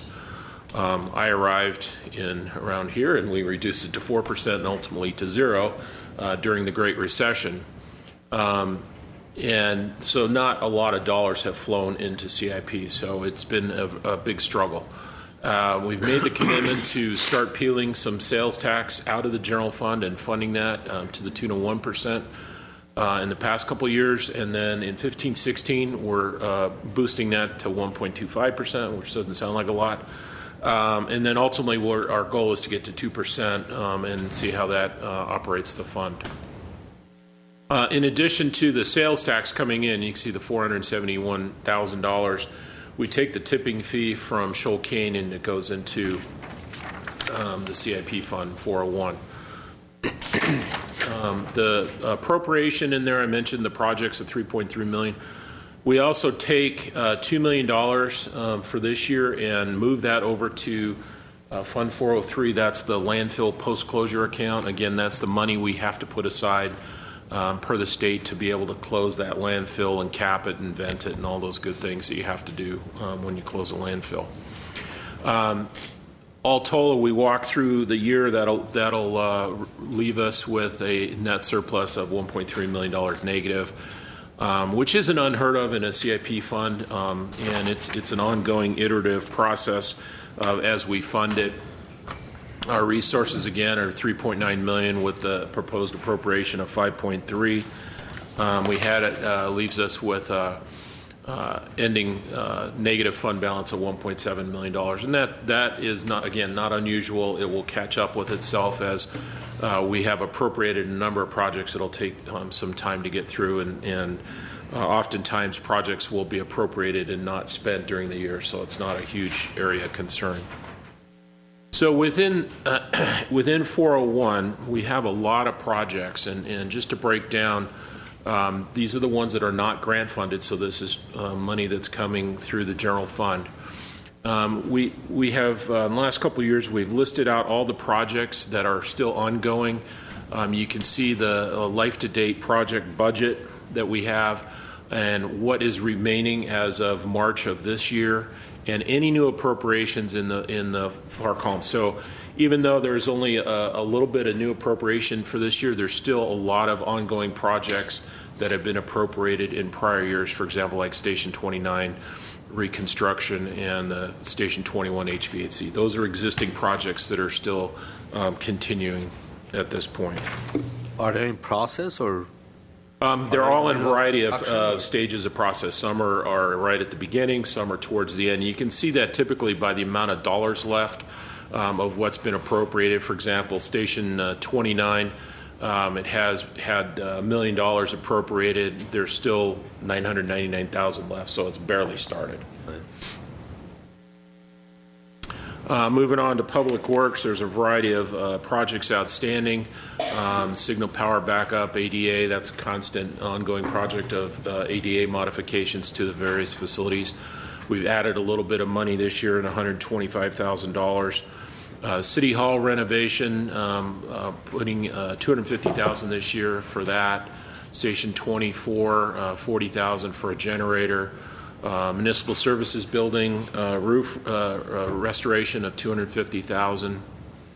On to CSP Rockhaven, $50,000 there. Adult recreation tennis courts, $175,000. The various parks projects, this is pop-up money for stuff that happens, pipes break or what have you, $150,000 there. $1 million for Verdugo Park, and we had talked about that. It got programmed, and I don't know if Jess wants to talk about it. I'm not sure this would happen in 15-16, but it is appropriated, or we're moving ahead with the appropriation for this year. Glorietta Park lighting and irrigation, $200,000. And then Central Library, another $850,000 for this year, and $100,000 for the branch libraries. That comes back to the $3.3 million within Fund 401 for the general fund CIP projects. Questions? Yeah, I do.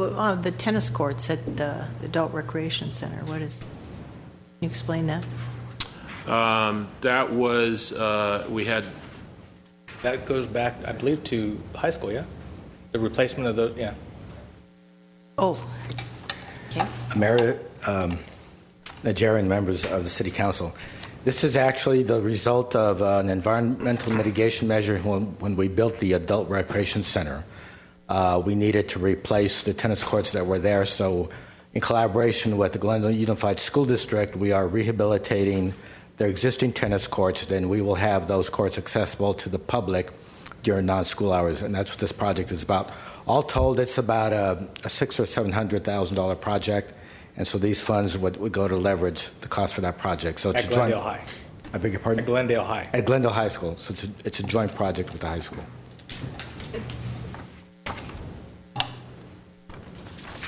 Moving into the grant projects, again, those are specific money we get for specific projects that we have. There's really no new money for this year, but these are existing projects, and you can see the remaining appropriation on the ongoing projects that we have, such as the Riverwalk Bridge.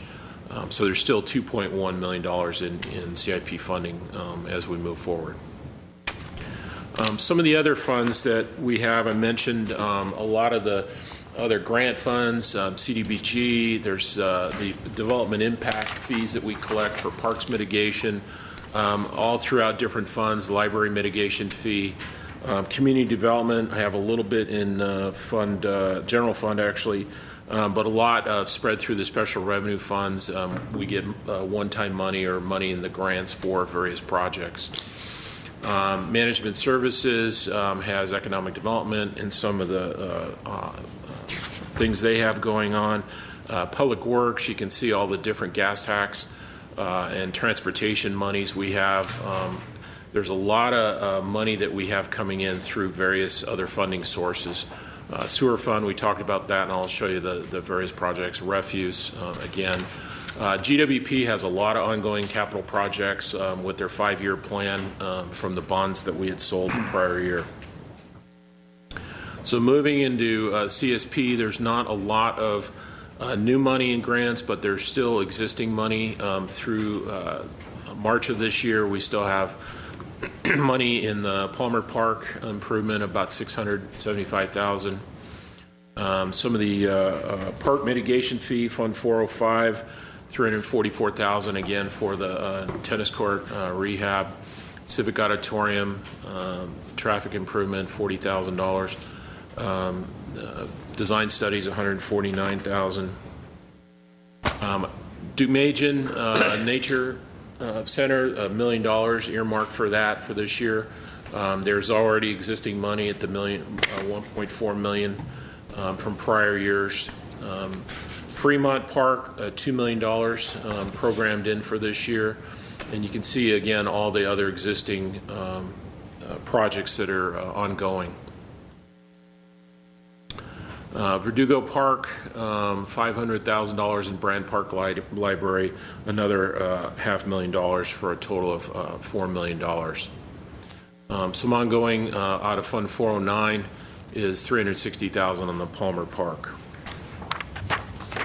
Moving over to the Recreation Fund, not much new money. There's still some existing projects going on. The Civic Auditorium air conditioning, I think that just got approved. So about over $500,000 still in that project. New money this year on the Upper Shoal Canyon renovation for the athletic fields and such up there for $650,000. Total for community services and parks, $5.6 million in new money moving into 15-16, still existing money of $6.7 million. Library mitigation fees, no new money, but existing money of $45,000 as of the end of March of this year. We have the Tropico grant was in general fund. There's a little money left in that grant. Home grant, we have some money left, $117,000, and spread. The largest one is the Salem Veterans Village construction. Glendale Arts, there's still $60,000 left in that. Within Fund 216 is the new fund we've set up. Again, that's to house some of the purchases of the buses and fare boxes for the upcoming year. We've had those in other funds in the past, so we're going to put those in this fund for this year. And then the pedestrian money and safety education money is in this fund. Why is that in community development CIP? Because the fare boxes because of the transportation. Just moving the entire program area into community development brought everything with it. So to your point that they would have to go and Rubik would have to go beg CDD, no, actually everything is over in CDD.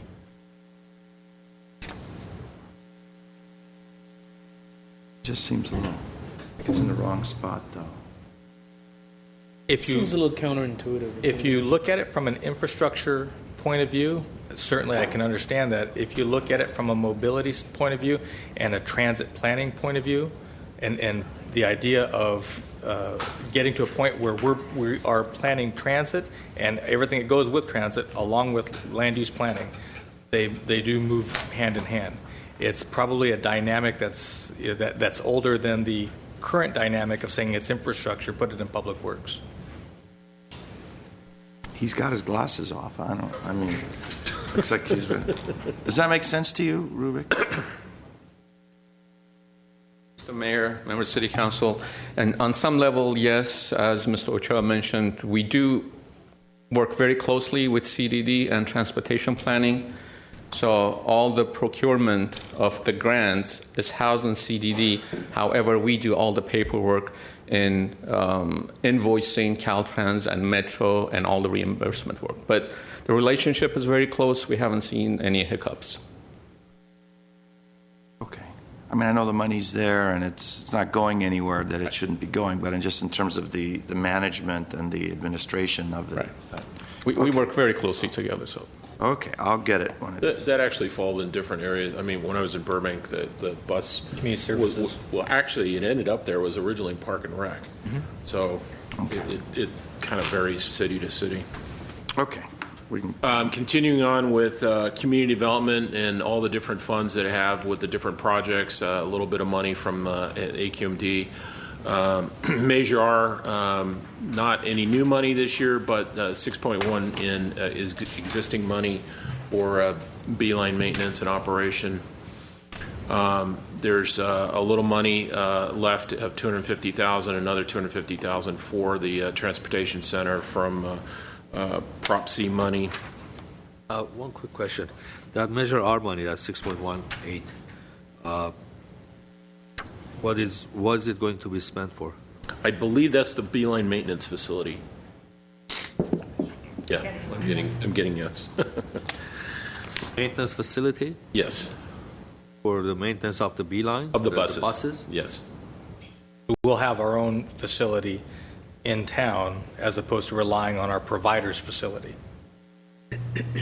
So this is that the facility you're talking about. That you want to provide build a facility so the others can use as well. So any provider could use our facility. That's correct. All right. In the Fund 258, another $6 million for the transit facility. All total in community development, 13.4 in remaining money, and another 5.7, almost 5.8 million proposed for this year. Moving over to management services is kind of a leftover from the redevelopment days, the $728,000 for the Lemley project. Moving into public works, and there's quite a number of public works.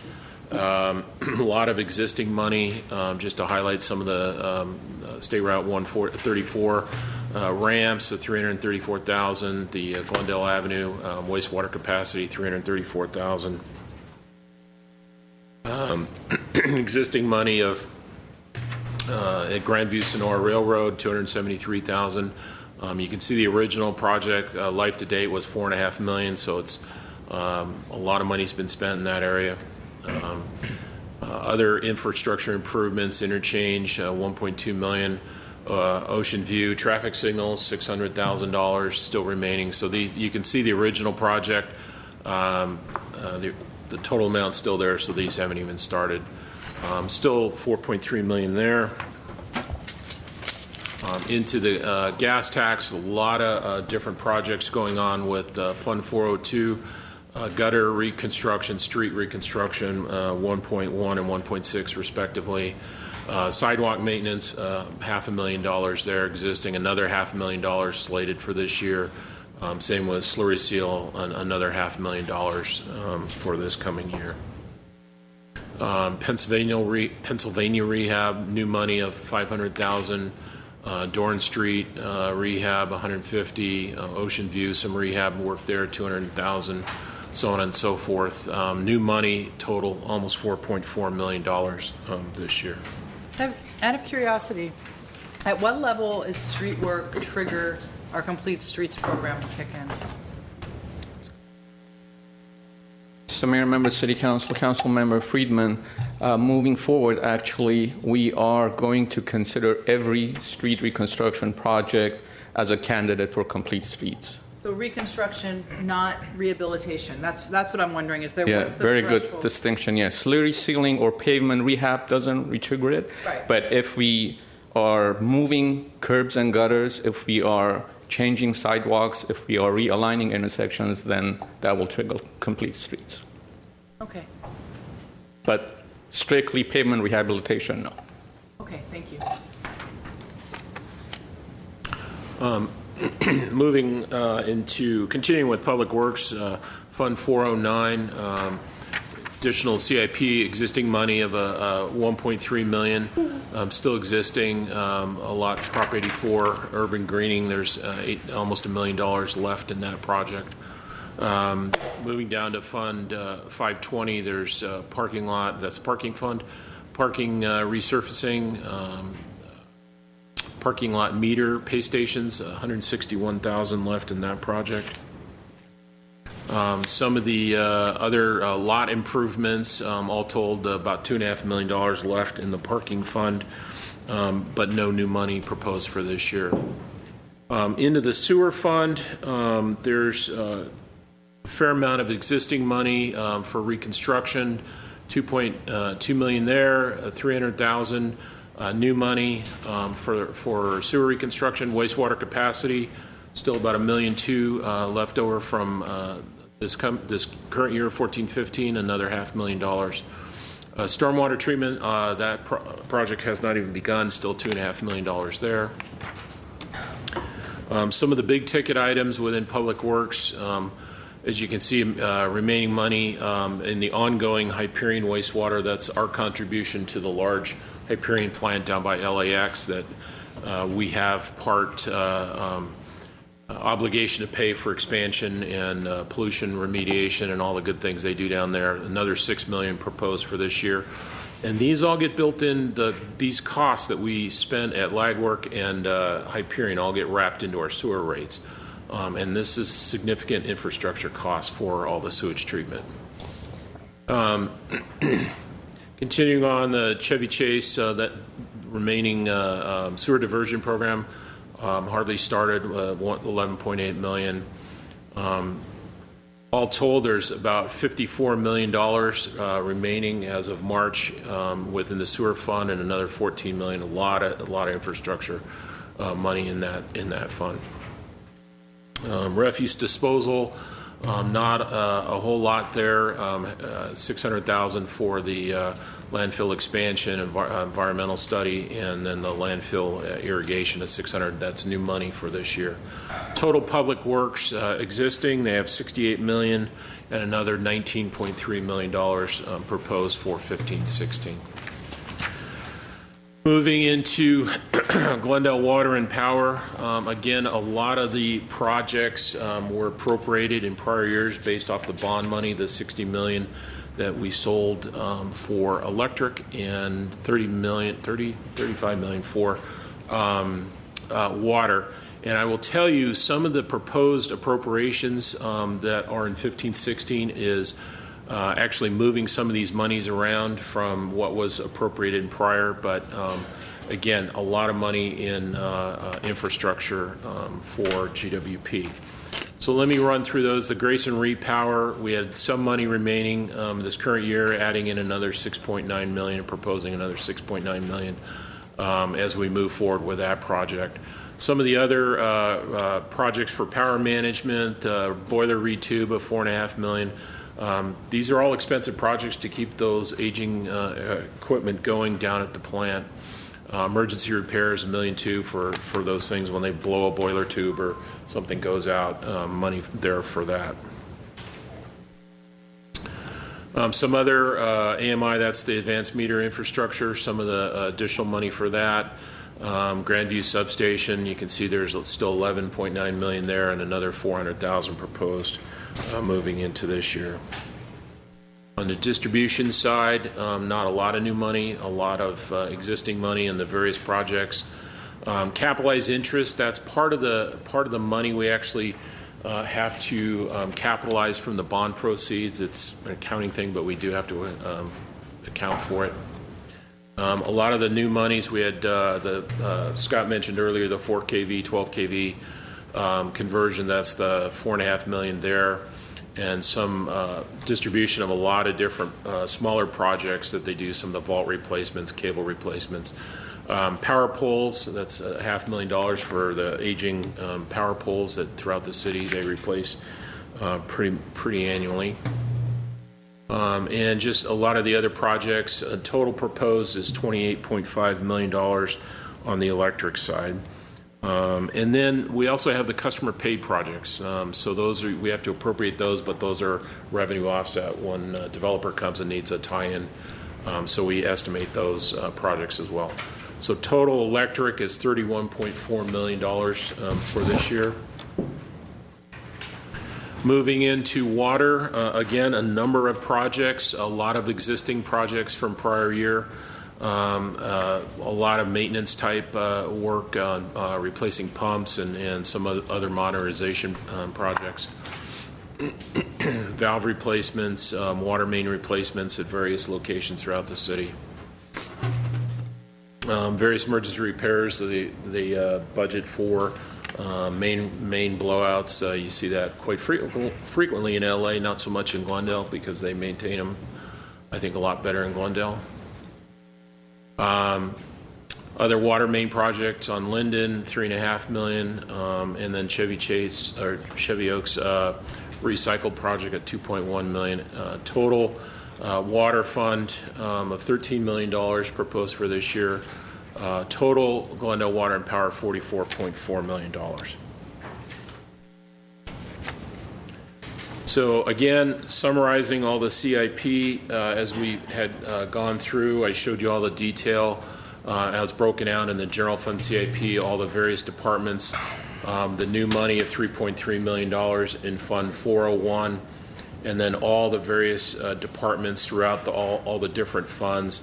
Again, Public Works and GWP being the lion's share for a total of $79 million in fiscal year 15-16 CIP. And with that, we'll transition and go into the citywide fee schedule changes. If you have any questions on CIP, if not, we'll move into, I'll turn it over to Armin to do the citywide fee schedules and the changes of the fees that we're proposing for this year. Thank you. Good afternoon, Mr. Mayor. Before you move on, when is our next chance to ask questions? Because there's a lot of information to absorb and digest. And Well, separate and apart from whatever you have right now, really the rest of the week. Because, again, we won't have our budget hearing until next Tuesday. And then even then, after the budget hearing, you have 2 weeks until you vote on it. Got it. So you have a pretty good amount of time. Okay. Go ahead. Carry on. Good afternoon. Thank you. Mr. Mayor, members of the City Council, once again, it's our pleasure to present our citywide fee changes to you and the public for fiscal year 15-16. As you recall, last year we hired Walford Consulting Services to do our fee review, and part of that review we included police department, fire department, public works engineering, community development, which includes planning, neighborhood services, and some of the building fees. So last year we came to council and we got the fees adopted, and that sort of became our base year. So moving forward, we're using the results from the study, and we're recommending the changes based on that. The industry standard for the fee review is about 3 to 5 years. We're recommending, if time permitting, we'd like to do every couple of years, just to make sure we're in compliance with Prop 218 and Prop 26. This will also give the information for City Council to make the informed decision. This helps us with our budgeting process to know what's being at full cost versus subsidized at the taxpayers' rate. The next couple of slides, I'm going to talk about the news rack fees, the $241 that we recommended last year, and it's the cost for moving forward. But before we go to that discussion, I wanted to show how we come up with that fully burdened hourly rate. And in this example, we're using the Principal Neighborhood Services Supervisor, and for that position, the fully burdened hourly rate is $140.69. So we come up with the salaries, benefits, then we convert that into the billable rate. Then we add the overhead cost, which includes the services and supplies, citywide administration, supervision and support, and that gives us the $140.69. So then we go into the fee, various fees to identify the cost. In this case, we've identified that there's 5 positions that are involved processing or inspecting the news rack fees. Those are the neighborhood field representative, principal neighborhood services supervisor, neighborhood services customer service representative, hourly city worker, and administrative officer. So as you can see down here, we have the fully burdened hourly rate for each position. Then we go through the exercise of identifying the time spent to come up with the reasonable cost when we provide those services. And again, that's our $241. Last year, when the fees got adopted, we started the implementation process, and then we had an individual that actually came to council. They had done a survey. So if I could elaborate on that, on that survey, they showed that some cities were charging a lot less than Glendale. One city was not charging at all. So what we did, we went ahead and contacted some of the municipalities, and in most cases that was true. That some cities were charging a lot less, but what we identified was those cities that were charging less, they had never really done a fee study.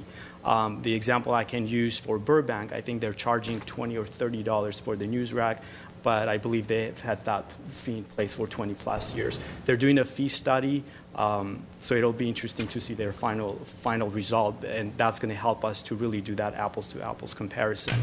One of the cities, the individual stressed that Beverly Hills was not charging any fees when we contacted them. They do have that fee in place. It's in their municipal code. However, when we spoke with the supervisor, I guess that something happened administratively, and that sort of fell through the cracks.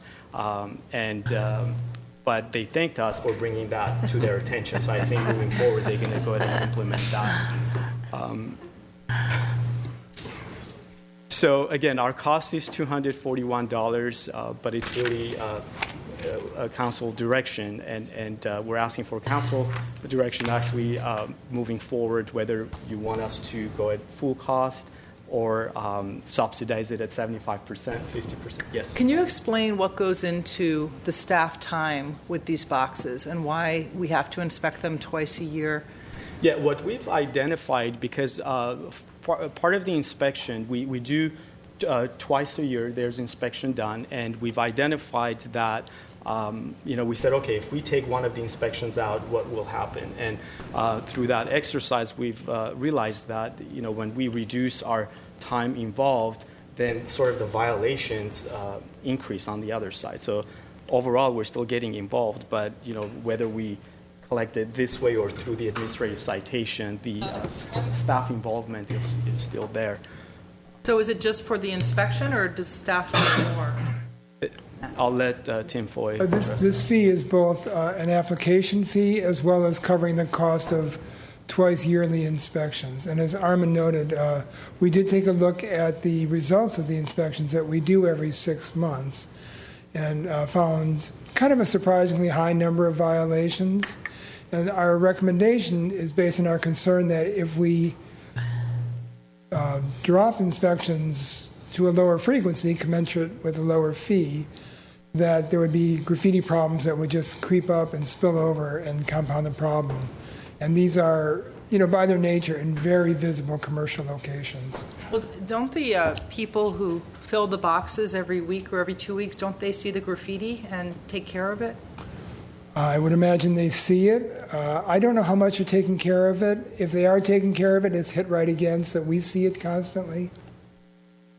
It's just, by their nature, they're targets, and that's it's unfortunate, but we put a lot of effort into economic development, and it seems, in our recommendation, justified that this troublesome, this land use which attracts a lot of trouble should pay its share.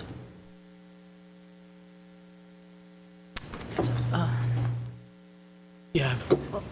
Do you have a question? I do have a question. Go ahead. So some of the cities that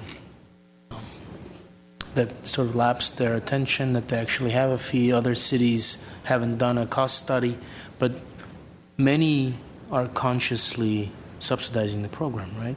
Yes. Well, let's just mention Most that. cases, Okay. that's correct. Thanks. That was it, Ms. Devine? Yeah, sorry. Done. My question is, the neighborhood services field rep, that's $162. Where does the, and that's for inspection, investigation, and filing, that sort of thing. Yeah, Who does the repairs? Where is that in? If there are repairs, or? I'm not seeing what the. I think they do repairs. We're sending out violation notices to have the people who own the racks do the repairs. We Oh. aren't doing the repairs ourselves. Oh, I see. Some casual cleaning though, right? But you do clean them sometimes, I was told. Yeah, occasionally we will clean minor things that we can do quickly. In terms of those other cities, we're assuming that their fees are lower because they're subsidizing, but it's also possible that they just don't have as much graffiti, so they don't have as much code issues. I mean, it's possible that some of these cities maybe can only inspect once a year because they just aren't having those issues. I mean, I don't know. I'm asking. It's possible, or the council there isn't as sensitive to the issue as we might be. I think to Councilman Sinanian's point, and kind of what you're hearing from Mr. Foy is, in looking at this, we think it makes the most amount of sense to do the 2 inspections now, just so the problem doesn't proliferate. If we get to that point, then the question becomes a policy one for the council. Do you recover, how much of the cost do you recover of it? Because you could say, no, keep it just what it is, and promoting the speech is important to that degree.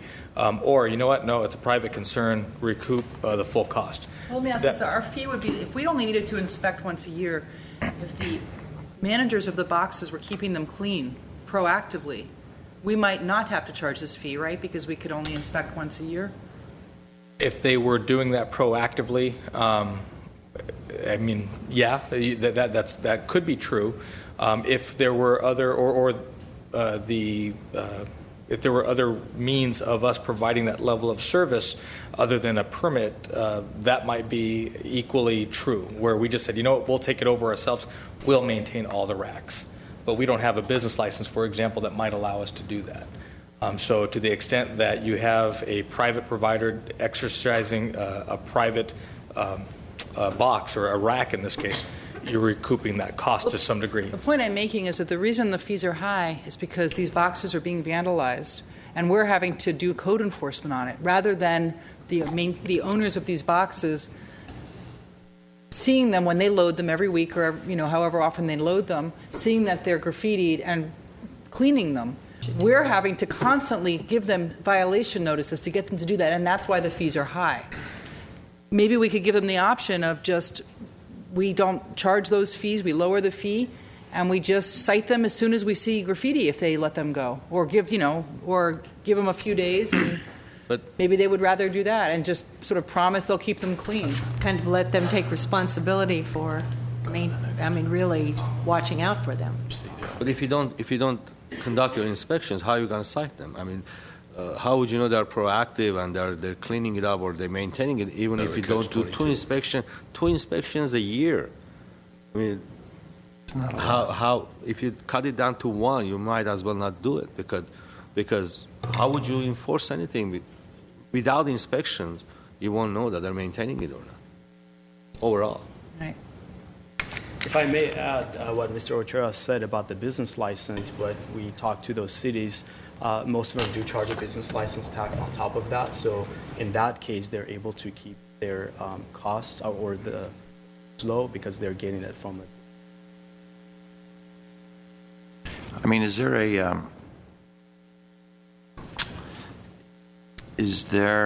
a move by anyone to lower these fees other than the full cost recovery that Glendale incurs? Are we making a decision on it today, the fee increases? You'd be making a decision on it next week. But we'd be giving direction. Yeah. We'd be giving direction to staff. I mean, Staff recommendation is for full cost recovery. The options you have there are the various levels of 100%, 75%. Keep in mind, it's currently suspended at the old fee of 52, so it's sitting at 52 at this point. Mr. Mayor, it seems like if the comps that were presented to us by the resident are not being disputed, that most municipalities are not recovering their costs for various reasons, the ones that Mr. Hergeling enumerated, and the mere fact that they're subsidizing them. But do the comps show the business license fee? Because unless you look at that too, you're not Hard really to seeing what the full cost is. So do we know what they're paying per year in those business license fees? Because that makes a huge difference. It could. I mean, it may not. It may be $50, but it could be a lot more. Those varies because some cities charge per employee. There are some that charge based on gross receipts. And I think they have, if you make $60,000 or more, I forgot which city. We're comparing, without knowing that, we're comparing apples and oranges. We really don't know what they're actually recovering. I would submit to that until and unless you move forward with a business license tax, that you're always going to have that eternal struggle. And so it leads you back to this point to say, if you want to recover full cost on these, the cost is $241. If you don't, it's something less. Our recommendation to you is it's simply less of a headache, less of a nuisance if we do the 2 inspections a year. And so us doing 2 inspections a year, how much would you like to recoup the cost? To the tune of 25% all the way up to 100%. I don't think there's a wrong answer there. It's just how much do you feel comfortable with? No, I understand what Mr. Snani is saying about a public benefit to doing, taking up taxpayer money and subsidizing this, but it bothers me that the reason we're having to do this is, it sounds like, and I know that the gentleman's here, and maybe at some point we could hear from him, but it sounds like they're allowing the boxes, they know the boxes have been graffitied because they load them every week, and they wait until we cite them to fix them. And it bothers me that we're encouraging that or subsidizing that behavior. That we're talking about subsidizing that behavior. That's why it's costing us so much. Mr. City Attorney, are we under any obligation to permit these newsstands? Are we forced under the First Amendment to permit a newsstand regardless of what fee we charge?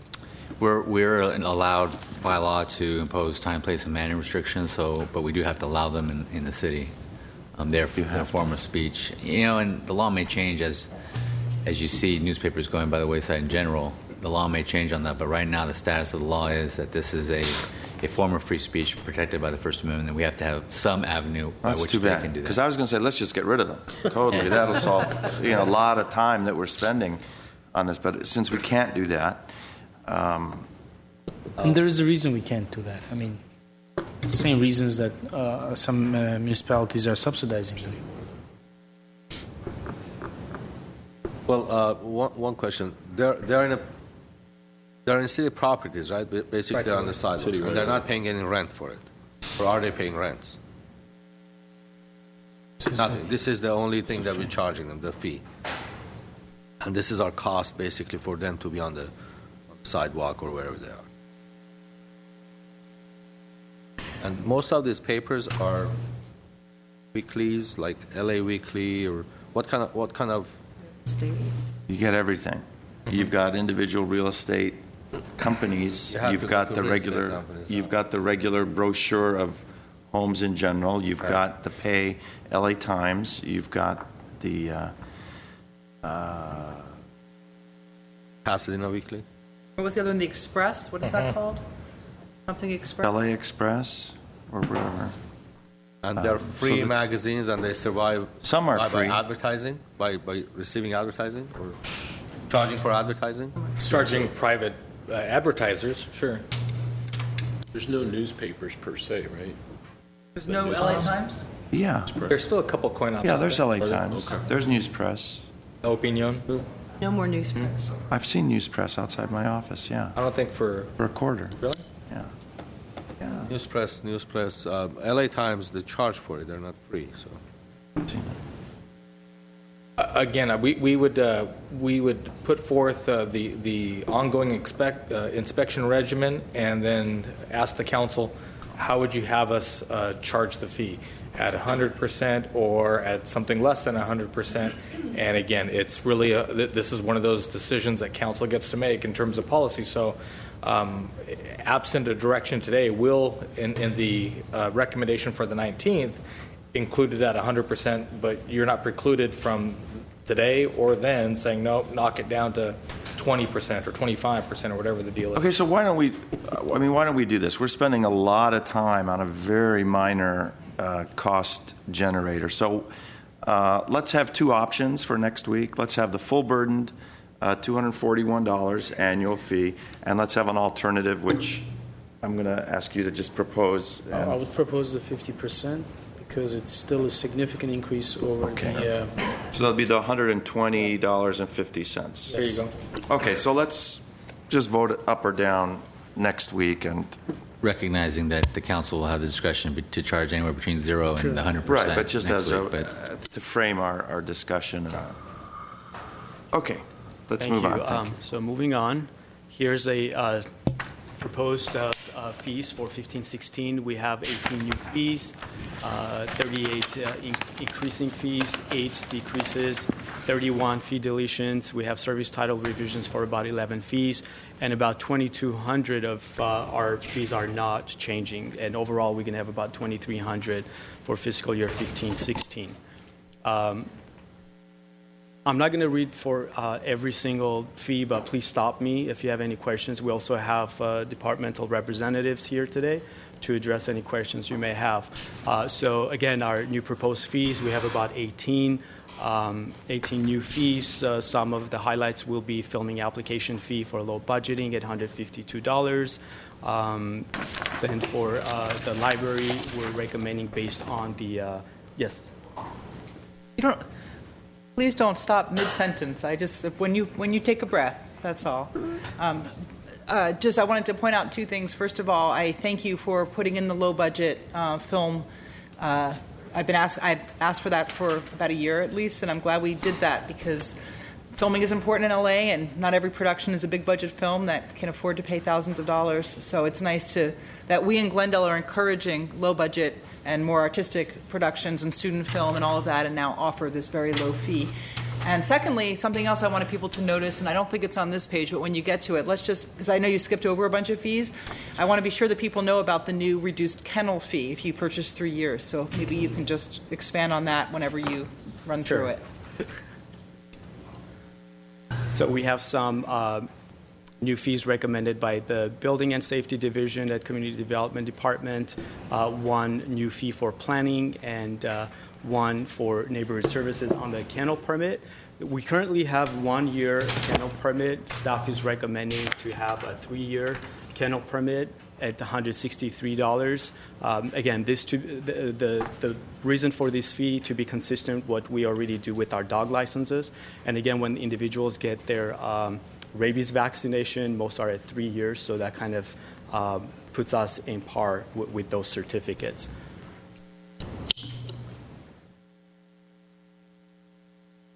Any questions on the kennel permits? Okay. Right. Good news for dog owners. Nice discount from the annual. Good discount, yeah. All right, then we have about 38 fee increases. We've identified what's market research-based, and again, we only have few for libraries, but most of our recommended fee increases are based on the fee study we did last year. For example, building and safety, or fire department. Then moving on to, please stop me if I'm moving too fast on those slides. Moving right along. You're good. And we have about 8 fee decreases. So most are for the libraries. We have 1 from building and safety, and 2 for neighborhood services. Again, this is we're in a way restructuring the amusement machine to separate the application fee from the device fee per year. Then we have about 31 deletions. Again, most of these are from the libraries because we no longer provide these services, or some of them have already been combined as 1 fee in our fee schedule. Again, this is a summary of our fee changes. We'll have about 2,300 fees in our 15-16 citywide fee schedule. This slide identifies the revenue by department and by the category, whether it's new fee increases or decreases. For 15-16, we're estimating about $290,000 in revenue increase moving from 14-15 budget cycle. And this slide breaks it down further by fund type. General fund will be about $228,000, and non-general fund will see an increase of about $61,000. Altogether, it's $290,000. But again, these revenue estimates are based on the estimated frequencies that we've identified by each department. So if that frequency changes, then obviously our revenue estimates will follow that, whether it's going to increase. But these are just rough estimates.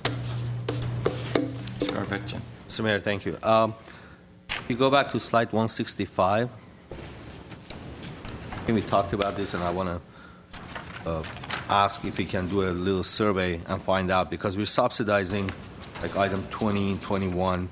These are very large numbers, and we're subsidizing about 70 or 80% of it.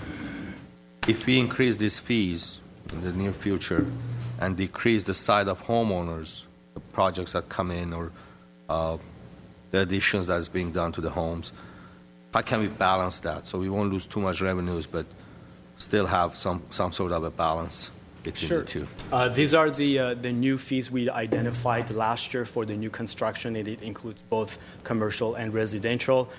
We identified the full cost, and at that time, because it was all brand new, we said, our recommendation was 25% of that full cost. But then we said, let's break that 25% into a 3-year increment and collect the 1/3 of that 25% for the first year. And that's what we did in 14-15. So 15-16, we're recommending to go full 25% cost recovery. As far as on the going full cost recovery on commercial versus residential, again, it's a council direction. Where do we end up in 16-17? That's the third year? Is that the third year, or is this the third year? We're asking to accelerate to this coming fiscal year to the 25% on these fees. Right. As I understand, Councilman Garpetian, if we were to charge full cost on these, I don't know, how many fees are there? On just the new construction fees. Said 19. If we were to go there, if you consider the frequency of how often these fees come in, the revenue that comes off the full cost charged, factored by the frequency, and then take that increased revenue and apply it as a discount to single-family homeowner type of fees, you maybe are going to see a few dollars reduction on the single-family homeowner fees, because we do lots of those types of inspections and plan checks, relatively few of these. So bigger ticket, much smaller frequency. So again, if the direction were to charge full freight on commercial construction, let's say we generate several $100,000. If you were going to spread several $100,000 in new revenue onto the single-family types of fees for service, and we drop down, maybe we're able to reduce those fees by $1 or $2 or $3. At a certain point, it doesn't make any sense to do that reduction. We'll spend more time implementing that reduction than not. And so, if I understand correctly, we can certainly take a look at that to see what is the balance between how much money could we generate on full cost for new construction. But I would venture a guess we're probably not going to see a significant reduction proposed for the single family. We can look at it. And that's what I wanted to know, that what would be the difference, and how can we keep a balance of it? And because I don't have the other number in front of me, the numbers of the residential side, so I don't know what that difference would be. So that what I'm asking is just let's look into it and see, because we're subsidizing 75% on one end. I understand the number of permits are not as much maybe, but on the other hand, we increased our fees by, I don't know, 50% or 80% in the last 3-4 years, I guess. And my concern is a little different than that. I mean, I don't even want to look at, well, how do we somehow increase fees here so that we can subsidize fees on the residential end. I'm just looking at the fairness of this. What the residentials are paying, I mean, these are our residents. These are people that we have a fiduciary obligation to, as opposed to new construction, commercial, new high-rise, mid-rise, or complex project inspection, item number 25. Full cost is $10,985. We currently charge $915. That's less. That's like 8%. And the proposed fee, even where we're going to end up, the 25%, is at $2,746. So it's just a fundamental unfairness issue, especially since these are for-profit operations. So why have we chosen the end goal of 25%, or have we? Or is there more? Or do we intend to escalate this even further? And if we haven't, then, I mean, why? We would, a couple things. On the first point, 25% is a way just to introduce the fee. If one of those you see it at $10,000, to go from $0 to $10,000, the sticker shock there would, even though on a private commercial business, we saw this with water fire line charges, even the correct fire line charge. When you go from $0 to a large amount, people go nuts. And so the goal was to introduce it, get it there at 25%, and then allow council, as your charge, to increase beyond that. I understand that there may be some preventative impact by this, but new construction, preventing new construction from happening. But I think there's a qualitative difference between new construction and a fire line charge, which impacts people who are there and they have to deal with it. So the 25% is not the end goal. Is that right? 25% the 25% is not where we want to end up. It's just an introduction. That's so right. This year, this will be 25%, and I hope that we see an escalation. Third of 25%. Am I correct? No, we're recommending to get to the full 25%. But I also think there's a difference between new construction and charging somebody who wants to rehab an older building, which is an activity we'd want to encourage if somebody wants to do green upgrades, if somebody wants to make a building more earthquake secure. I can see a public benefit to subsidizing those fees, but I agree that it's something different about a brand new project. And I would suggest that if we do look at raising those fees even more, that we maybe designate those if we can towards whatever improvements we're doing to mitigate impacts in our downtown, transportation and other infrastructure impacts. Or medians, low-income that housing. Kind of thing. Anything, whatever, but sort of, because those are the areas that are most heavily impacted by new development. But I'm just saying that I do think with retrofitting and those kinds of fees, that since it's something we want to encourage, we need to be more careful about raising those fees, even on large buildings.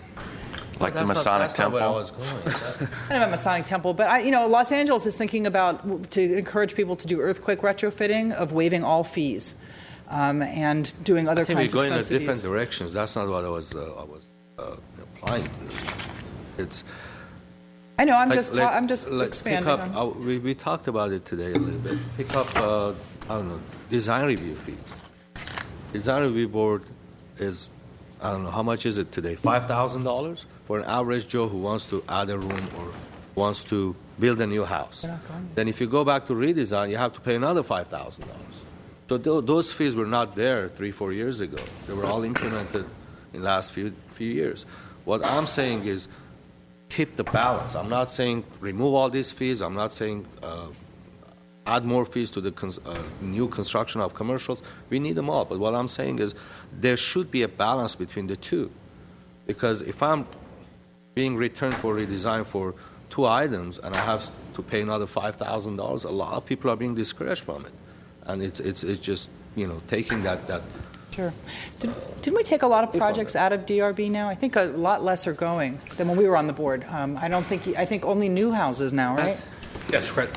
For the most part, yes. So those additions aren't going anymore. I hear what you're saying. I'm just saying. I'm just taking it even further, a step further, saying I don't even think there necessarily has to be a balance between the residentials and these new commercial projects, because again, residentials, these are our residents. These people, if we are ready to bring them as close to the cost as possible, we sure should be doing the same thing with these for-profit commercial buildings. Sure, I agree. So is there would someone like to float a proposal that we can give staff? So these are currently recommended at 25% of the actual Yes, correct. cost. Would someone like to, I would say for the new construction, let's get What a 33. get up to, well, let's go 33%. higher than what's proposed. I don't know if it should be 100% to just go from 0 to 10,000 or 11,000 is a lot, but I'm certainly willing to raise those higher than that. okay, well, let's, as the city attorney said, we won't be bound by any particular number, but I would, personally, I would support at least to 33%, up to 50%, depending on our discussion on that day. So let's put that, and so these are the 19 fees Well, the only one- regarding the commercial. No, actually, we have, I believe, 8 fees relating to commercial. Okay. The other 11 will be residential. Okay, so we're we only- just want to stick to the Commercials, commercial. yeah, yes. Yes. And also, there was a chart that showed the frequency with which these fees are levied. So, would you direct us at that? Yeah, that's That was just a handout, yeah. Oh, that's the handout. Where is? These charts are based on current. Right. I just want to take a look at. I'm sorry. Where is that handout?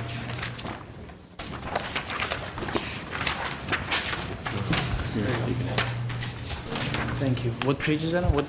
starting page 13.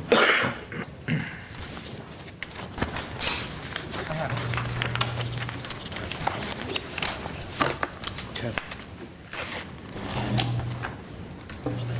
And But that's, the way to match these is to read the description. Yeah, they're different numbers. numbering, because the ones you have in the printout is actually from the citywide fee schedule. Okay. So for the purposes of the presentation, I just numbered it based on the.